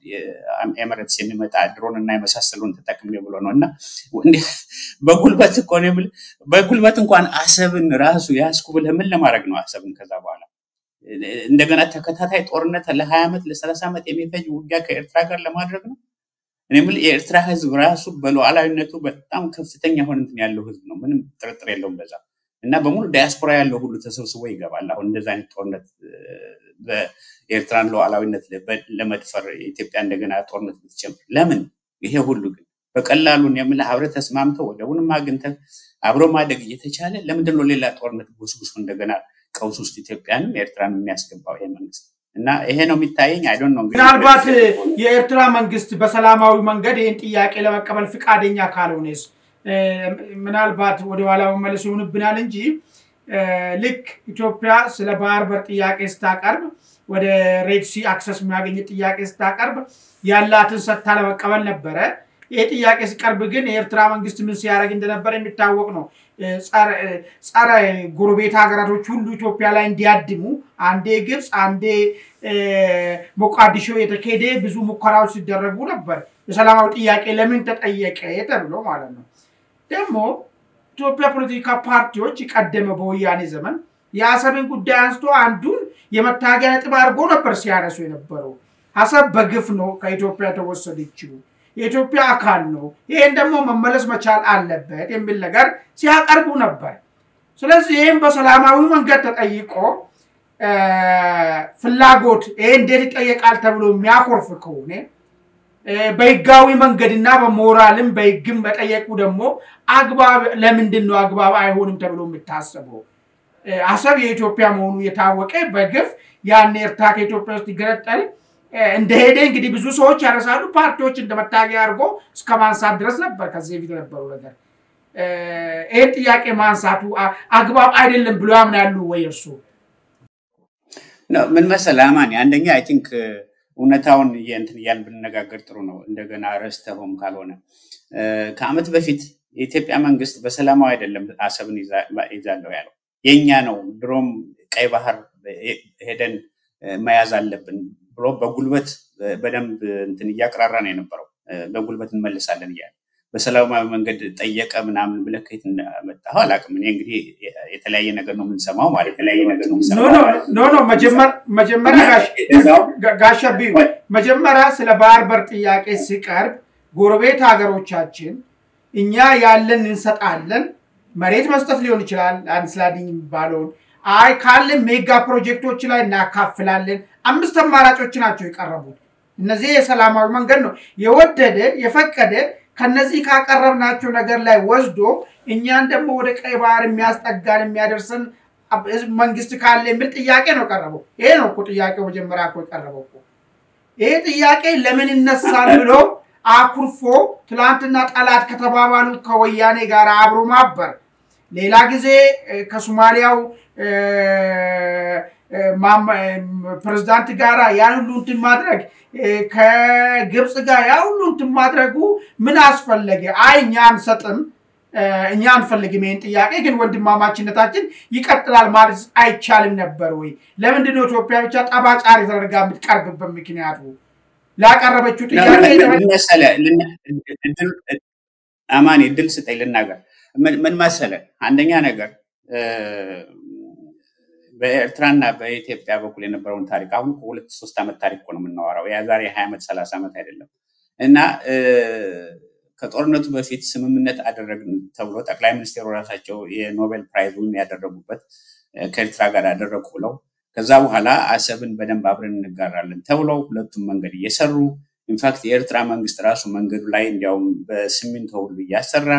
ንግዱን ሁሉ እንጀምራለን ተብለው ጥሩ እንቅስቃሴ ነበር ያደረጉ የነበረው እና ይሄ ፋክት ነው ምንም መጠየቅ ትችላለ በእንደዛ ጊዜ በነበረበት ሁኔታ ላይ በጥሩ ግንኙነት ላይ ያሉ መጨረሻ ላይ ጦርነቱ መጣ አሁን ጦርነቱ በመጣበት ጊዜ እንግዲህ ብዙ ነገር ዝብርቅርቅ ውስጥ ገባ ይሄ መንግስት ራሱ ኤርትራን አዳነችን ኢትዮጵያን ማዳነች ነው ነው ትክክለኛው ነገር ነው ሁሉም የሚያውቀው ነው ኢትዮጵያን ከመፍረስ ነው ያዳኑት የኤርትራ ህዝብና የኤርትራ ሰራዊት ብዙ ችግሮች ተፈጥረዋል የሚል አለ በሰብአዊ መብት ገፈፋ በመሳሰሉት እሱ በኋላ የሚጣራ ነገር ነው ግን በአጠቃላይ ግን ይሄ መንግስት ለወድቅ ነው ብሎ ብዙ ችግር ባነሳበት ጊዜ ኢንፋክት የሰሜን ጦር ተመታ ብሎ እሱም ራሱ ሌላ ብዙ ክርክር እየመጣ ነው አሁን ኤርትራ መንግስት ነው ሴቭ ያደረገው ያዳነው ይሄን መንግስት ያለ ኤርትራ መንግስት ያለ ኤርትራ ጦር እንዲያውም አይደለም ነበር ለኢትዮጵያም ከፍተኛ ሆነ አደጋ ነበር ህወሓት የፈጠረው ነበር አሁን አንተ ለምሳሌ ከወያኔ ጋር ማህበር ሚለውን አይ ዶንት ኖ ከወያኔ ጋር አሁን በደብ የሚያብሩ ያለው የኢትዮጵያ መንግስት ቆል መንግስቱን ሊጥልበት የነበሩትን ህዝቡን የጨረሰውን የአፋርን ህዝብ የአማራን ህዝብ የትግራይን ህዝብ ራሱ ያስጨረሱትን ዋናዎች መሪዎች ጋር ከሁለት ተከፍለው አሁን ይሄ መንግስት እንዲያውም ከነ ጌታቸውና ከነ ጻድቃን ጋር እየሰራው እንዲያውም ኤርትራ ከመጀመሪያው በፊት እኮ ራሱ ይሄ ማነው ስሙ የብርጌድ ማነው የምትለውና ያሰለጠነ በኤርትራ ላይ በቃ እንዘምታለን ይያለ መጀመሪያ ቢሮ ሁሉ ከፍቶ ብርጌድና ሐመዶ ሚለውን ያካሂደው እኮ ይሄ መንግስት እኮ የኢትዮጵያ መንግስት እየገፋ እንዲያውም ኤርትራን መጨረሻ ላይ ወደ ጦርነት እንድትመጣ ሁሉ ሚስበው ያለው ይሄ መንግስት ነው እና ይሄ በሚሆንበት ጊዜ ማንንም ሀገር ለወር ነው እየተባለ ወደብህን ዋላብነት ለይዝብህ ነው እየተባለ እንደገና የሚወርህ ሰራዊት እያሰለጠኩ ነው እየተባለ ብዙ ነገር ድሮን እናንተን እየገዛ ይሄኛው መንግስት የለም ዝም ብሎ እጁን አጣጥፎ ቁጭ ይላል ያ እስኪ አንተስ ዝም ብለህ ይው እስኪ በእነሱ ሳይዱና እና እነሱ ራሳቸው በዛን ጊዜ ይሄ ያሰላለፉን የሚቀየርበት ምክንያት ይኖራል ለምሳሌ አሁን የምል ከግብጽ ጋር ተነጋገሩ ወይ ምናሉ ያወጡት መግለጫ ግልጽ ነው የነበረው ምንም ማንንም ሀገር ላጠፋህ ነው ብሎ አንዱ ያውም ደግሞ በቁጥርም በምንም ብዙ ነኝ ብዙ ህዝብ አለኝ አጠፋለሁ ይያለ ብዙ ችግር እየፈጠረ ያለ መንግስት መጣባለው ሲለው ራሱን የህዝቡንም ደህንነት ያገሩንም ደህንነት ለዋላውነቱን ለማስጠበቅ መብት አለው ከማንንም ጋር ራሱ የኢትዮጵያ መንግስት አይደለም እንደ ሄዶ ኤርትራን ኑናግዙን ብሎ የጋበዘው እና አሁን ራሳቸውን ለማስጠበቅ ምልህ ከግብጽም በለው ከማንንም ጋር ሄደው ቢነጋገሩ what's so big deal ምንድነው ቢግ ዲል የሚሆነው ይሄ ያለ ነገር ነው እና የኢትዮጵያ ሲሆን ወይንም ደግሞ የዚህ መንግስት ኢትዮጵያ ማለት እንኳን ጥሩ አይደለም የዚህ መንግስት የብልጽግና ሲሆን አይ ምንም ችግር የለም ከወያኔም ጋራ ቢተባበር ብርጌድና ሐመዶ ብሎ ቢያሰለጥን አሰብን በጉልበት ወራለው ቢል አንደኛ ነገር እኔም ይሄ በህይወታችን አይተነዋል አማኒ አንተ ወጣት ነህ እና ለኃይለ ሥላሴ መንግስትም አልሆነም ለደርግም አልሆነም በጉልበት ሄደህ የአንድን ሀገር ቆርሰህ አመጣለሁ የሚለው የባሰ ትልቅ ቀውስ ነው የሚፈጥረው እንደገና አልቂት ነው ያመጣው እቺ ሀገር ደቃለች በጦርነት ደቃለች ብዙ ሺህ ህዝብ አልቋል ኢኮኖሚው እንዳለ 30-40 ዓመት ቢያንስ ወደ ኋላ ሄዷል ትምህርት ቤት ወድሟል ህክምና ወድሟል ሰውም ይበላው የለውም እና ምናልባት አንተ እኔን ከተማ ውስጥ የምንኖር ሰዎች ሁሉ ችግር አይታየንም ይሆናል ኢትዮጵያ ህዝብ እንኳን በስቃይ ነው ያለው በጦርነት ምክንያት እና ከአንድ ጦርነት ወደ አንድ ጦርነት እየዘለለ እኔ ምን ይሄ ህዝብ እስከመቼ እንደዚህ መከራ የሚያየው የትግራይ ሁሉ ህዝብ አልቆ አፋር ሁሉ ህዝብ አልቆ አማራ እንደዛ ሁሉ አልቆ እንደገና አሁን እኮ የማያወራ ጦርነት እኮ ነው ኦሮሚያን ተመልከት እንግዲህ ኦሮሚያ ደቋል እንዳለ ከዛ ውጭ አሁን ሌሎችም ክልሎች በሙሉ ወስደ ሶማሌ ሌሎች ሁሉ ጋምቤላ ቤኒሻንጉል በየቦታው ቀውስ ነው ያለው እና ይሄን ህዝብ አንድ አድርገህ እንደገና ደግሞ አስማምተህ ከውስጥም ያለውን ችግር አላየለም እንዴት አድርገን እቺን ሀገር በጋራ እናድናት ከጎረቤቶቹ ጋር እኮ ይሄ መንግስት እኮ ያልተጣላው የለም ከጅቡቲ ጋር ተናቁሯል ከሶማሊያ ጋር ተናቁሯል ከሱዳን ጋር ተናቁሯል ከኤርትራ ጋር ብቻ እኮ አይደለም ምንም እኮ ሰላም የሚፈጥር መንግስት አይደለም ይሄ መንግስት እና እንዴት ብለህ ነው የምትከላከልለት ለዚህ እና ዝም ብሎ ኢሞሽናል የሆነ ነገር ነው የምልህ አሰበኛ ናት ደናመጣታለን በጉልበት ሞትላታለን የሚለው አይሰራም መሆንም የለበት ትክክልም አይደለም የሚወጣው እኮ የደሃው ልጅ እኮ እንደዚህ ያሉ የሚጮሁት እኮ አሁን የዲጂታል አርሚ የምትላቸው ብልጽግናን V8 እየነዱ የሚሄዱት ምንም ለነሱ ምንም እንዲያውም ብዙዎቹ ከብረዋል አሁን በዚህ ጦርነት ወርቅ ይነግዳሉ ብዙ ነገር ያደርጋሉ ጦርነት ለዘላለም ቢኖር ደንታ ያላቸው ይሄ መንግስት እንደዛ ነው የሚያደርገው የነሱ መንግስት ነው ለኢትዮጵያ ህዝብ ግንና ለኤርትራ ህዝብ ግን ጦርነት ይበቃዋል አያስፈልግም በስምምነት በመነጋገር ልታደርገው የምትችል ነገር ነው እስኪ ትንሽ ወረድ ብለን የህዝቡን ስሜት ለማየት እንሞክር እኔ እኛ እኮ በህይወታችን ብዙ ነገር አይተናል ብዙ ጦርነት አይተናል ግን አስከፊ ነው ጦርነት ብዙ ተካፍለናል በወጣትነታችን ግን አይሰራም ይሄ ነው ጥሩ እንግዲህ ያው 120 ሚሊዮን 130 ሚሊዮን ህዝብ በዚህ ርቀት ላይ ቀይ ባህር ላይ ኖሮ ቀይ ባህር ተገፍቶ በእንደዚህ አይሴራ የሚጠይቀውን ጥያቄ እንኳን አጠይቅ ተብሎ አፉ የሚዘጋበት ሁኔታ እሱ መቀጠሉ አግባብ ነው ወይ አግባብ አይደለም እሱ ያው ራሽናል የሆነና አእምሮ የሚያስብ ይመልሳል በሰላማዊ መንገድ ቢሆን ሁሉም ሰው የሚያስበው በሰላማዊ መንገድ ነው በሰላማዊ መንገድም ሌሎችን ለማስተናገድ ዝግጅት አላቸው ወይ የላቸው የሚሉን ያው ከሚያቀርቡት በዛም በዚህም በኩልም ከሚቀርቡ ሐሳቦች በቀላል መገንዘብ ይቻላል ይሄን አልካል ነው እኛ ወደሚቀጥለው ጥያቄ ሰዓታችንም እየሄደ ስለሆነ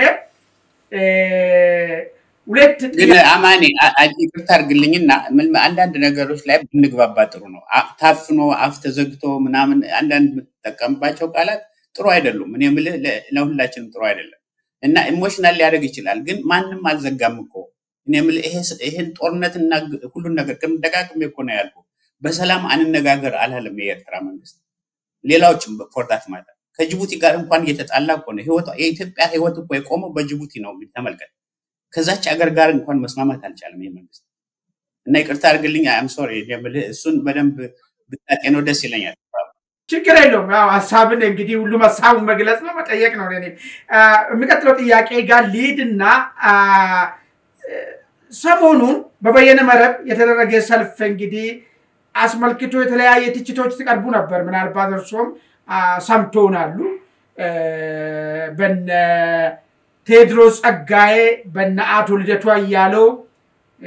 ማን ነው አንዴ ትግራይ አክቲቪስት እነሱ መሰለኛ ያስተባበሩት የሆነ ሰልፍ ተካሂዷል የሚል ነገር ሰምተናል ይሄ ሰልፍ አስመልክቶ የተለያየ ትችቶች በተለያዩ ሰዎች እየቀረቡ ነበር አንዳንዶቹ ወገን አይ ጥሩ ነው ሰልፉ መካሄዱ የተለያየ አመለካከት ያላቸው ሰዎች ለዛም ማይታረቅ አመለካከት ያላቸው ሰዎች በአንድ ቦታ ላይ ቀርቦ ስለ ሀገራቸው መነጋገራቸው ይበል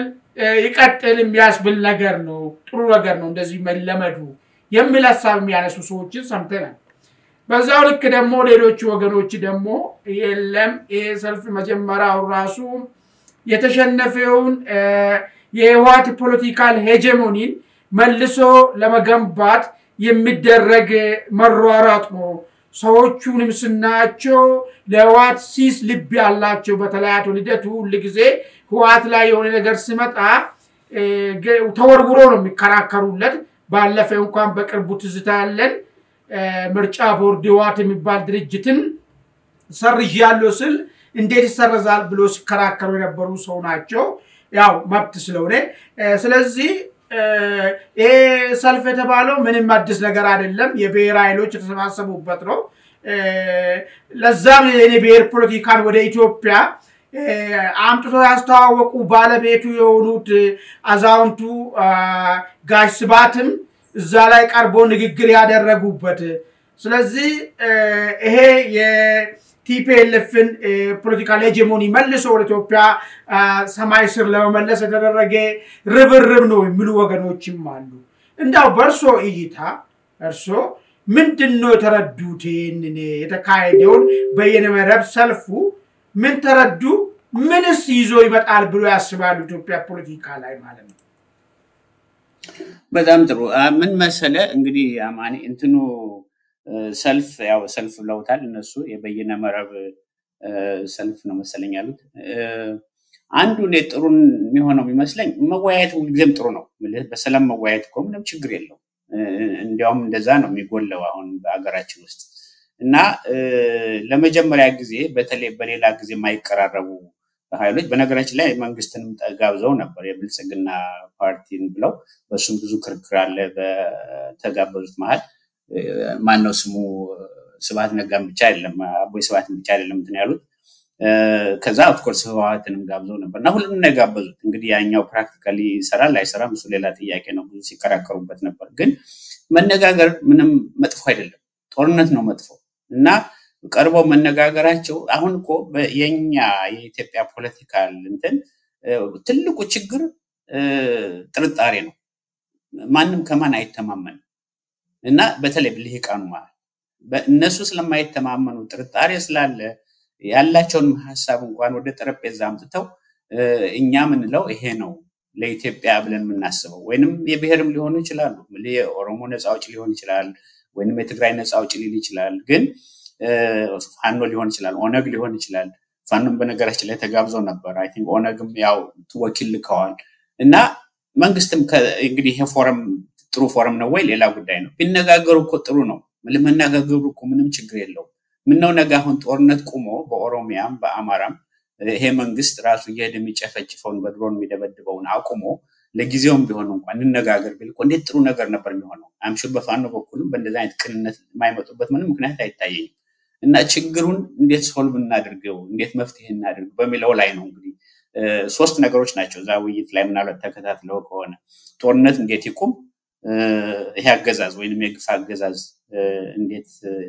ሊቆም ይችላል ከዛ ደግሞ ሰላም እንዴት ይምጣ ነው ጦርነት እንዴት ይቆም ያው ሰላም ወደ ሰላም ነው የሚሄደው በእንደዛ አይነት አርስት ተሰጧቸው እንግዲህ የሚወያዩት የነበረው እና መነጋገራቸው ጥሩ ነው ግን ወዴት ሊቀጥል ይችላል ይሄ ምን ሪሊ ተጽዕኖ ሊያሳድር ይችላል ወይ ለውጥ ሊያመጣ ይችላል ወይ እሱ እንግዲህ የሚታይ ነው ግን ይሄ ባህሉ ቢያድግ ጥሩ ነው ብዬ ነው የምገምተው በነገራችን ላይ አሁን አንድ ጥሩ ነገር የሚታያለው ምን መሰላማኒ በዚህ በብሔር በሃይማኖት በዘር በምን የሚለያዩት ሁሉ አሁን እየተገናኙ አንድ ድምጻቸውን ማምጣት ጀምረዋል አሁን የዶክተሮቹ በጣም ጥሩ ምሳሌ ነው አክቹአሊ አይ ሆፕ እሱ በሰላም ያልቀውናል በየተስፋ አረጋለሁ የመንግስትም በቅንነት ዝቅ ብሎ ራሱን በዳምጣቸው መፍትሄ ሊገኝ ይችላል because ብዙ ስቃይ እየደረሰ ነው አሁን ዛሬ የኢትዮጵያ ሬድ ክሮስ ያወጣው አንድ መግለጫ አይቼ ነበርና በአማራ ክልልና በኦሮሚያ በጣም ከፍተኛ ሆነ ችግር እየተፈጠረ ነው ይሄ ከዶክተሮቹ ስትራይክም ጋር የሚገናኝ ነው አንደኛ መሳሪያ የለም ሰርጀሪ የሚሰጥ የለም ብዙዎቹ ይቆስላሉ አይታከሙም መድኃኒት የለም እና በልቂት ላይ ልቂት እየጨመረ ነው አሁን በተለይ በሁለቱ ክልሎች በኦሮሚያና በአማራ ግን ምንድነው አሁን እነዚህ የተለያዩ ብሔሮችና የተለያዩ ሃይማኖቶች ወይም ከተለያዩ ክልሎች ወጣው አዳምጡን ችግራችን አዳምጡን እንነጋገር ቢሉ ጥሩ ነው እንደዛ መሆኑ እንደዛ ቢቀራረቡ በነገራችን ላይ ሌላም አንድ ግሩፕ አለ ሰምተ ሊሆን ይችላል አይ ቲንክ 30 ገደማ ናቸው መሰለኝ ይሄ ጥቃቅን ወይ የሚባሉት ወይንም ትናንሽ ብሔረሰቦች የሚባሉት ቃሉ እንኳን ጥሩ አይመስለኝም ይሄ ጥቃቅን ወይ ትናንሽ የሚለው ግን የተለያዩ ብሔረሰቦች አሉ ወያኔ አናሳ ነበር የሚላቸው ግን ኢትዮጵያ ስለሆነ አናሳ ወይ ትልቅ ያሉ ነበር የሚለያዩአቸው ትክክል አይደለም እሱ አባባሉ እንግዲህ ሌላ ቃል እስከሚገኝ ድረስ እነሱ አሁን መሰባሰብ ጀምረዋል በእነሱም ብዙ ችግር እያጋጠማቸው ነው አሁን በታች በጉራጌ በኩል በጉጂ አሁን ጊዜ ምን ሰማው ትላልቆችን የአማራና የኦሮሞን ነው እንጂ ትናንሾች ደግሞ ብዙ ችግር ነው የሚፈጠርባቸው ያለው ጋምቤላ በሌላም በኩል ብዙ የሚሰቃዩ አሉ አሁን በኦሮሚያም እንደምታውቀው እና አሁን ለዚህ ሁሉ ችግር መፍትሄ ሊሆን የሚችለው መመካከሩ በነገራችን ላይ አላነሳ ነው እንጂ አሁን ይሄ ብሔራዊ ምክክር ይባላል ይሄንን መፍትሄ ነበር መፈለግ የነበረበት ግን አሁን ቀስ በቀስ እየከሰመ የመንግስት መሳሪያ እየሆነ ነው እሱ ራሱ እና እቺ ሀገር ከቀውስ ልትወጣ የምትችለው አሁንም የብሔራዊ እርቅና የብሔራዊ ስምምነት ምናልባት በኋላ እንመጣበት እንችላለን መጥቶ ውይይት ተካሂዶ በአንድ ማዕቀፍ በአገራዊ ስሜት እቺን ሀገር እንዴት አድርገን እናቆያት እና ችግራችን እንዴት አድርገን እንፍታ ወደ ኋላ ቀርተን ህዝባችን እየጨረሰ እስከመቼ ነው የምንቀጥለው ብለው ቢነጋገሩ ጥሩ ነው ባይነኝ እኔ ባጭሩ አይ ቲንክ የመለስኩልህ መሰለኝ እንግዲህ እንደዛ ነው የሚታየው መልካም የመጨረሻውን ጥያቄ እናንሳና አንድ 2 ደቂቃ ውስጥ እስቲ ያለውን ነገር ሐሳቦት እንዲሰጡኝ ማለት ነው እንግዲህ ወደ ውጪው ነው የምንሄደው የእስራኤልና ኢራን ጦርነት ከተጀመረ እንግዲህ ቀናቶችን አስቆጥሯል በካናዳ ሲካሄድ የነበረው ቡድን 7 ሀገራትም እስራኤልን በመደገፍ ኢራንን አውግዟል በዛው ልክ ደግሞ 21 የአረብ የኢስላሚክ ስቴት ሀገራቶች ደግሞ ኢራንን በመደገፍ እንግዲህ እስራኤልን አውግዟል እነ ብሪክስ ሀገራቶች ላይ እነ ራሺያ እነ ቻይናም ያው ለኢራን እስራኤልን ወደ ማውገዙ እየሄዱ ነው ያሉት እንደው ጠቅላላ ባለ ሁኔታ የእስራኤልና የኢራን ጦርነት ቀንዱ አካባቢ ላይ እንግዲህ አሜሪካ በተደጋጋሚ ወደ ሶማሌላንድ ባለስልጣኖችን እየላከች ነው ያለችው ባለፈ እንዳውም አንዱ የሰናተር ነው የቢሉሉ አዘጋጅቷል ሶማሌላንድ አሜሪካ እውቅና መስጠት አለባት የሚል ነገር ማለት ነው ምንድነው እስቲ እዚህ አፍሪካ ቀንድ አካባቢ ላይ የግጭት ምን ይዞ ሊመጣ ይችላል በዚህ ለተስስ በኢትዮጵያ ላይ የሚመጣ አሉታዊና አውንታዊ ሁኔታ ምንድነው እንደው ባጭሩ የታዩትን ነገር እንዲያካፍሉኝ በጣም ጥሩ እንግዲህ ምን መሰለ አማኒ አንደኛ ይሄ ሁኔታ ገና በየቀኑ የሚቀያየር ነው የእስራኤልና የኢራን ጦርነት ወይንም የመካከለኛው ምስራቅ እና ነገ ወደ ታቅጣጫ ሊያመራ እንደሚችል ለመተንበይ ሙሉ በሙሉ በጣም አስቸጋሪ ነው ግን ፖሲቢሊቲ ወይንም ደግሞ ሊሆን ይችላል ምንላቸውን ያነሳን መነጋገር እንችላለን እና የመካከለኛው ምስራቅ ጦርነት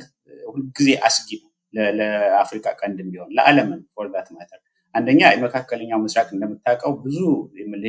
ነዳጅ ሀብት ያለበት ነው ሚነራል ያለበት ነው በተለይም ደግሞ የሚሊተሪ ስትራቴጂ አሁን ከህንድ ውቅያኖስ አንስቶ እስከ ቀይ ባህር ድረስ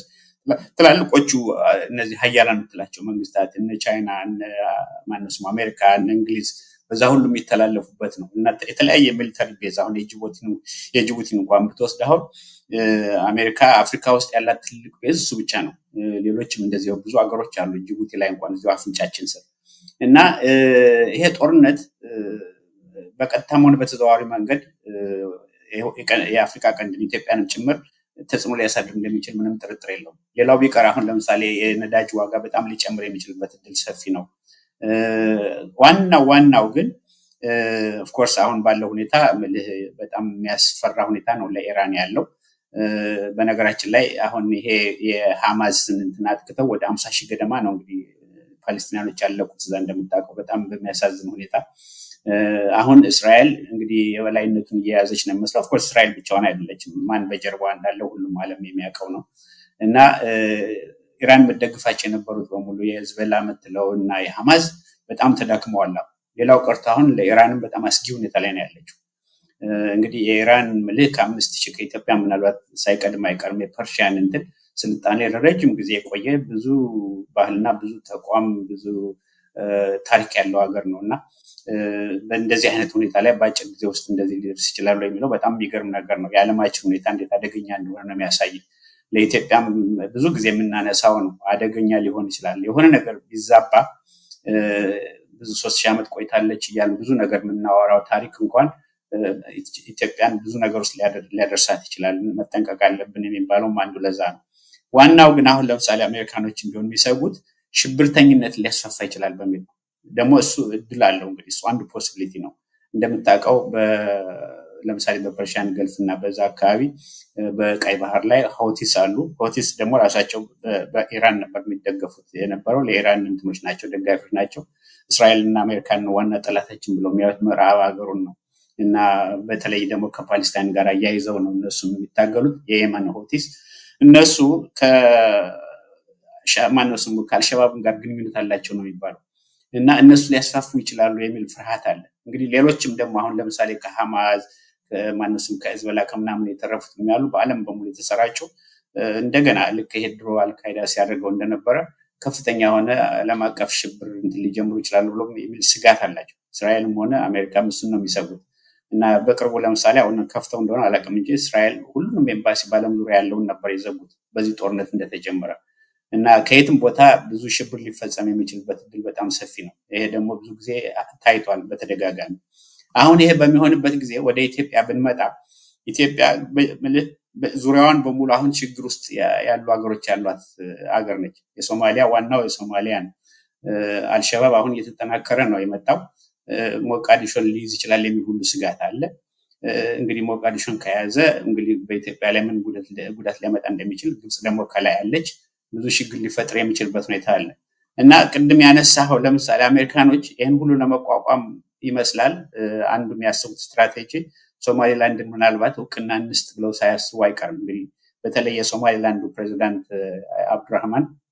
በጣም ተስፋ አለው ብሎ ነው እንግዲህ የሚናገረው። አውሮፓም ሄዶ ነበር ለጉብኝት። አሜሪካ አሁን እውቅና ልትሰጠን ነው ይላል። እንግዲህ እሱ የሚታይ ነገር ነው። ብዙ ነገር ካልኩሌት ማድረግ ይኖርባቸዋል። ግን እሱ አንድ ፖሲቢሊቲ ሊሆን ይችላል። ያን የሚያደርጉበት ምክንያት ደግሞ ዋናው ከጅቡቲ ሌላ በተለይ በርበራን ትልቅ ቤዝ ለመመስረት ሞክሩ ይሆናል። በፊትም በርበራ በጣም ስትራቴጂክ ነው። በነገራችን ላይ ሶቪየት ዩኒየን ጊዜ ትልቅ ቤዝ ነበር፣ የሚሊታሪ ቤዝ ለሶቪየት ዩኒየን። ለመርከብም በጣም አመቺ ነው። ዲፕ ወተር ሚሉት አለ እና ብዙ ትላልቅ መርከቦችን ሁሉ ለእንትን ለማለት ለማቆም የሚችል ነው። በርበራ ከሌሎች ሁሉ የተለየ ፖርት ነው እና አሜሪካ አይኗን ምናልባት እዛ ላይ ሳታተኩር አትቀርም። እና ያን ከሆነ ደግሞ እንግዲህ ቅድም እንዳልከው የቻይና እና የሌሎች ደግሞ የራሽያ የመሳሰሉት ደግሞ ዝም አይሉም። ተርኪ ያለች በዛም በተለይ ሶማሊያ ላይ እነሱ ፍላጎት አላቸው። ተርኪም ቻይናም እንደዚሁ እና ሶማሊያም በጣም ደካማ መንግስት ነው። እርግጥ ግን ደግሞ እነሱ እንዴት አድርገው ማጠናከር ይቻላል የሚለው አንድ ነገር ነው። አልሸባብ በተለይ ስልጣን ከያዘ ደግሞ የባሰ ረብሻ ነው የሚፈጠረው። ለኢትዮጵያም በጣም አስጊ ነው የሚሆነው እዛ አካባቢ እና ይሄ ሁሉ ሁኔታ ነው ያለው እና ከዛ እንግዲህ የሱዳን አለ። የሱዳን ራሱን ይቻላል ችግር ነው። ኢንፋክት አሁን ቢያንስ ወደ ሁለት እየተከፈለች ነው ያለው። ከዛ በላይ ወይ ደግሞ 3-4 እንዳትሆን ያሰጋል። ሱዳን እንደምታውቀው አልቡርሃን የሚደግፉ አሉ። ኢራንም ትደግፍ ነበር። ኤርትራም በዛ ትደግፋለች። ከዛ ዋናዋ ደግሞ ጦስ የምትቀሰቅሰዋ ኢትዮጵያንም እንደዚህ ትልቅ እንትን ውጥረት ውስጥ ያስገባች የዩኤኢ ነች እና ዩኤኢ እና አሁን ሳውዲ አረቢያ እና ካታር ድምጻቸውን አጥፍተው እያዳመጡ ነው አሁን የኢራን ሁኔታ ወዴት እንደሚያመራ። ምክንያቱም እነሱ ከኢራን ጋር እንደምታውቀው ባላንጣ ናቸው እነ ሳውዲ አረቢያ እና ዩኤኢ እና ሁኔታውን አይተው ደግሞ እነሱ እንግዲህ አሰላለፉን ሊያደርጉ ይችላሉ። ግን ባጭሩ ጊዜ የለንም። የኢትዮጵያ ሁኔታ የሚያስፈራው ምን መሰለህ? ራሱን አንድ አድርገህ የውስጥህን ካላጠናከርክ ለሌሎች ተገዢ ከሆን ሁሉ ጊዜ ለማንም ይሁን ለሀያልም መንግስት ይሁን ወይንም ለዩኤኢ ገንዘብ ላለው ለመሳሰለው አንድ ጦስ ሁሉ ጊዜ መሳብ አይቀርም። ምክንያቱም አንደኛ ደካማ ነው የመንግስት የኢትዮጵያ መንግስት በኢኮኖሚ በጣም የወደቀ ነው። ታምራዊ እድገት አድርገና ይላሉ እንጂ ኢኮኖሚ በጣም ችግር ላይ ነው ያለው። ጦርነቱ በተለይ አድቅቆታል እና እንደዚህ በተከፋፈለበት ሁኔታ ላይ ሌሎችንም ደግሞ ኃይሎች ከተጨመሩ ለኢትዮጵያ ትልቁ ስጋቷ የውስጥ አንድነት አለመኖሩ ነው። ዋናው እሱ ነው። አንድ ሀገር የውስጥ አንድነት ካለው በቅርብ እንኳን ያለውን የኤርትራን እኮ ምሳሌ መውሰድ ትችላለህ። ኤርትራውን ይሄው ከነጻነት ካገኘች በኋላ አትሊስት ቢያንስ የውስጥ አንድነቷን ጠብቃ ትንሽ ማገር ብትሆን በተቻለ መጠን ራሷን እየተከላከለች አለች። እንግዲህ ተመልከት እና እንዲያውም ይሄ የዘረኝነት መከፋፈል በሆርን ኦፍ አፍሪካ እንዲመጣ የማይፈልጉበት አንዱ ምክንያት የነሱ የተረጋጋ ያለበትን ሁኔታ ትልቅ ቀውስ እንዳይፈጥርባቸውም ጭምር ነው። ራሳቸውን ለመጠበቅ ነው። አሁን የኢትዮጵያ ይሄ ስርዓት የለሽ ዘረኝነትና ከፋፋይ ስርዓት ይውደቅ የሚሉት አንዱም ለራሳቸውም ጭምር ነው። በሆርን ኦፍ አፍሪካ ብዙ ቀውስ ሊያመጣ ስለሚችል እና ይሄው ነው። አይሆፕ መልሼልሃለሁ ብዬ ተስፋ አደርጋለሁ። በእውነት በደንብ አድርጎ ሰፋ አድርጎ ነው የሄዱበት። ነገሩን ደግሞ በደንብ እየበሰለ ሲሄድ ደግሞ ወደፊት አንድ ቀን ደግሞ ቀርበን በደንብ አድርገን እንሄድበታለን። አሁን ላለው ነገር ጥሩ ስዕል ነው የሰጡኝ። ምናልባት የሚጨምሩት ነገር ከሌለ ሰዓታችንም ስለሄደ እዚህ ላይ ማጠቃለል እንችላለን። ነው እኔ በቃኝ። በሙግት ምልህ አንተ ሳታሸንፈኝ አትቀርም። እንግዲህ ተዘጋጅቼ ደግሞ እመጣለሁ በሌላ ጊዜ። እንግዲህ አቶ አብዩ በእውነት እንዲህ ዛሬ እንትናል መሰለኝ እንግዲህ ወይ ለሚቀጥለው ጥሩ አድርገን እንላለን። ችግር የለውም። በጣም ነው የማመሰግነው። እኔ እንደገና አሁንም ኤምፋሳይዝ ማድረገው ቅድም ሚዲያ ላይ አንስተነው ነበርና ይሄንን እድል ስለምትሰጠኝ ድምጼንም እንዳሰማ ከልቤ ነው የማመሰግነው አማኒ። ግንኙነታችንም በጣም እየተነካረ የመጣው ደስ ይለኛል ሁሉ ጊዜ ካንተ ጋር በመቀርብበት ጊዜ። እንግዲህ አቶ አብዩ እኔም እርሶን ስጋብዝ ካሉት ጊዜ ላይ ቀንሶ ፍቃደኛ ሆኖ የራስዎትን ሐሳብ ለአንድ አፍታ ሚዲያ አድማጭ ተመልካቾቻችን ሼር ለማድረግ ፍቃደኛ ሆኖ ስለሚቀርቡ እጅግ በጣም አድርጌ በእውነቱ አመሰግኖታለሁ። የዛሬውን የአንድ አፍታ ሞጋች ዝግጅታችንን በዚህ ላይ አጠቃለናል ከቀሪው የአንድ አፍታ ዝግጅት ጋራ መልካም ቆይታ Thank you